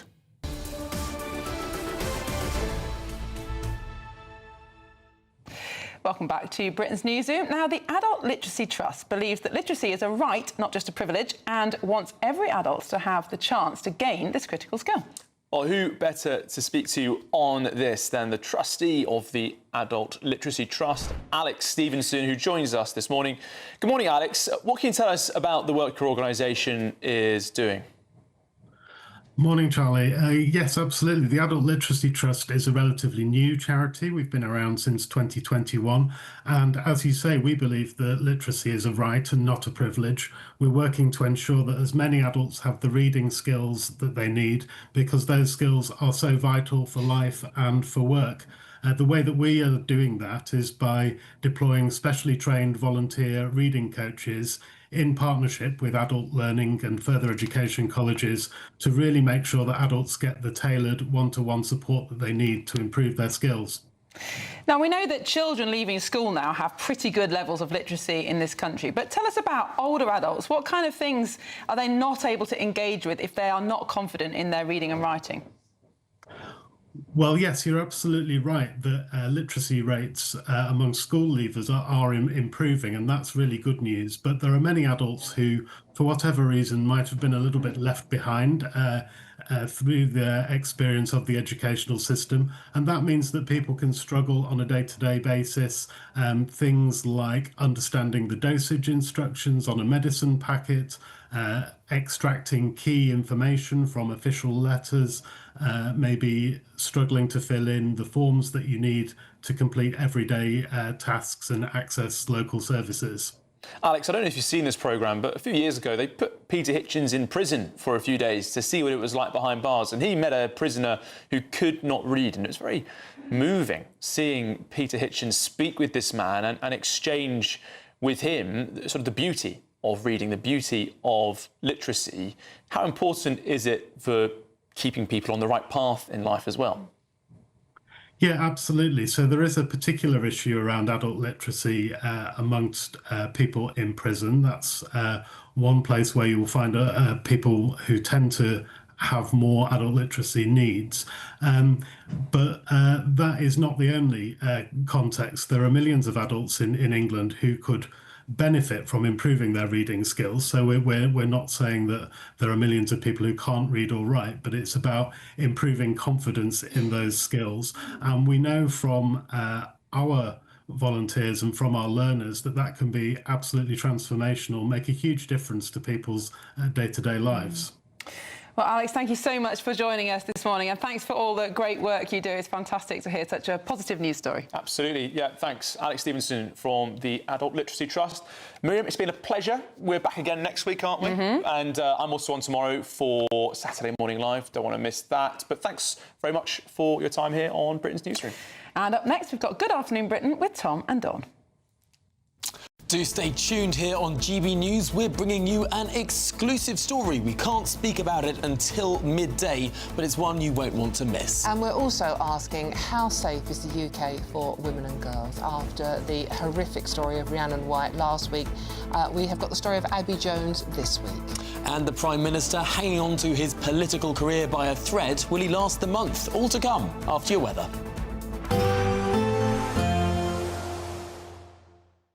Expect warm spells with the odd rude interruption. Box Boilers sponsors the weather on GB News. Yes, it's time for your latest weather update from the Met Office here on GB News. Another wet one for most places today. Still quite a cold wind blowing in off the North Sea. It is turning a little brighter in the south and parts of western Scotland. Again, doing OK for dry and bright weather. But for most of us, low pressure means more cloud and further outbreaks of rain. We've seen some hill snow across the Pennines. That's turning more and more to rain, but still some snow falling over the tops of the mountains in parts of eastern Scotland. Some of the higher routes here still being affected by that, but turning again here also more to rain. Bands of rain moving northwards, something a little bit brighter across parts of the south where we might reach 11 or perhaps even 12 Celsius in one or two places.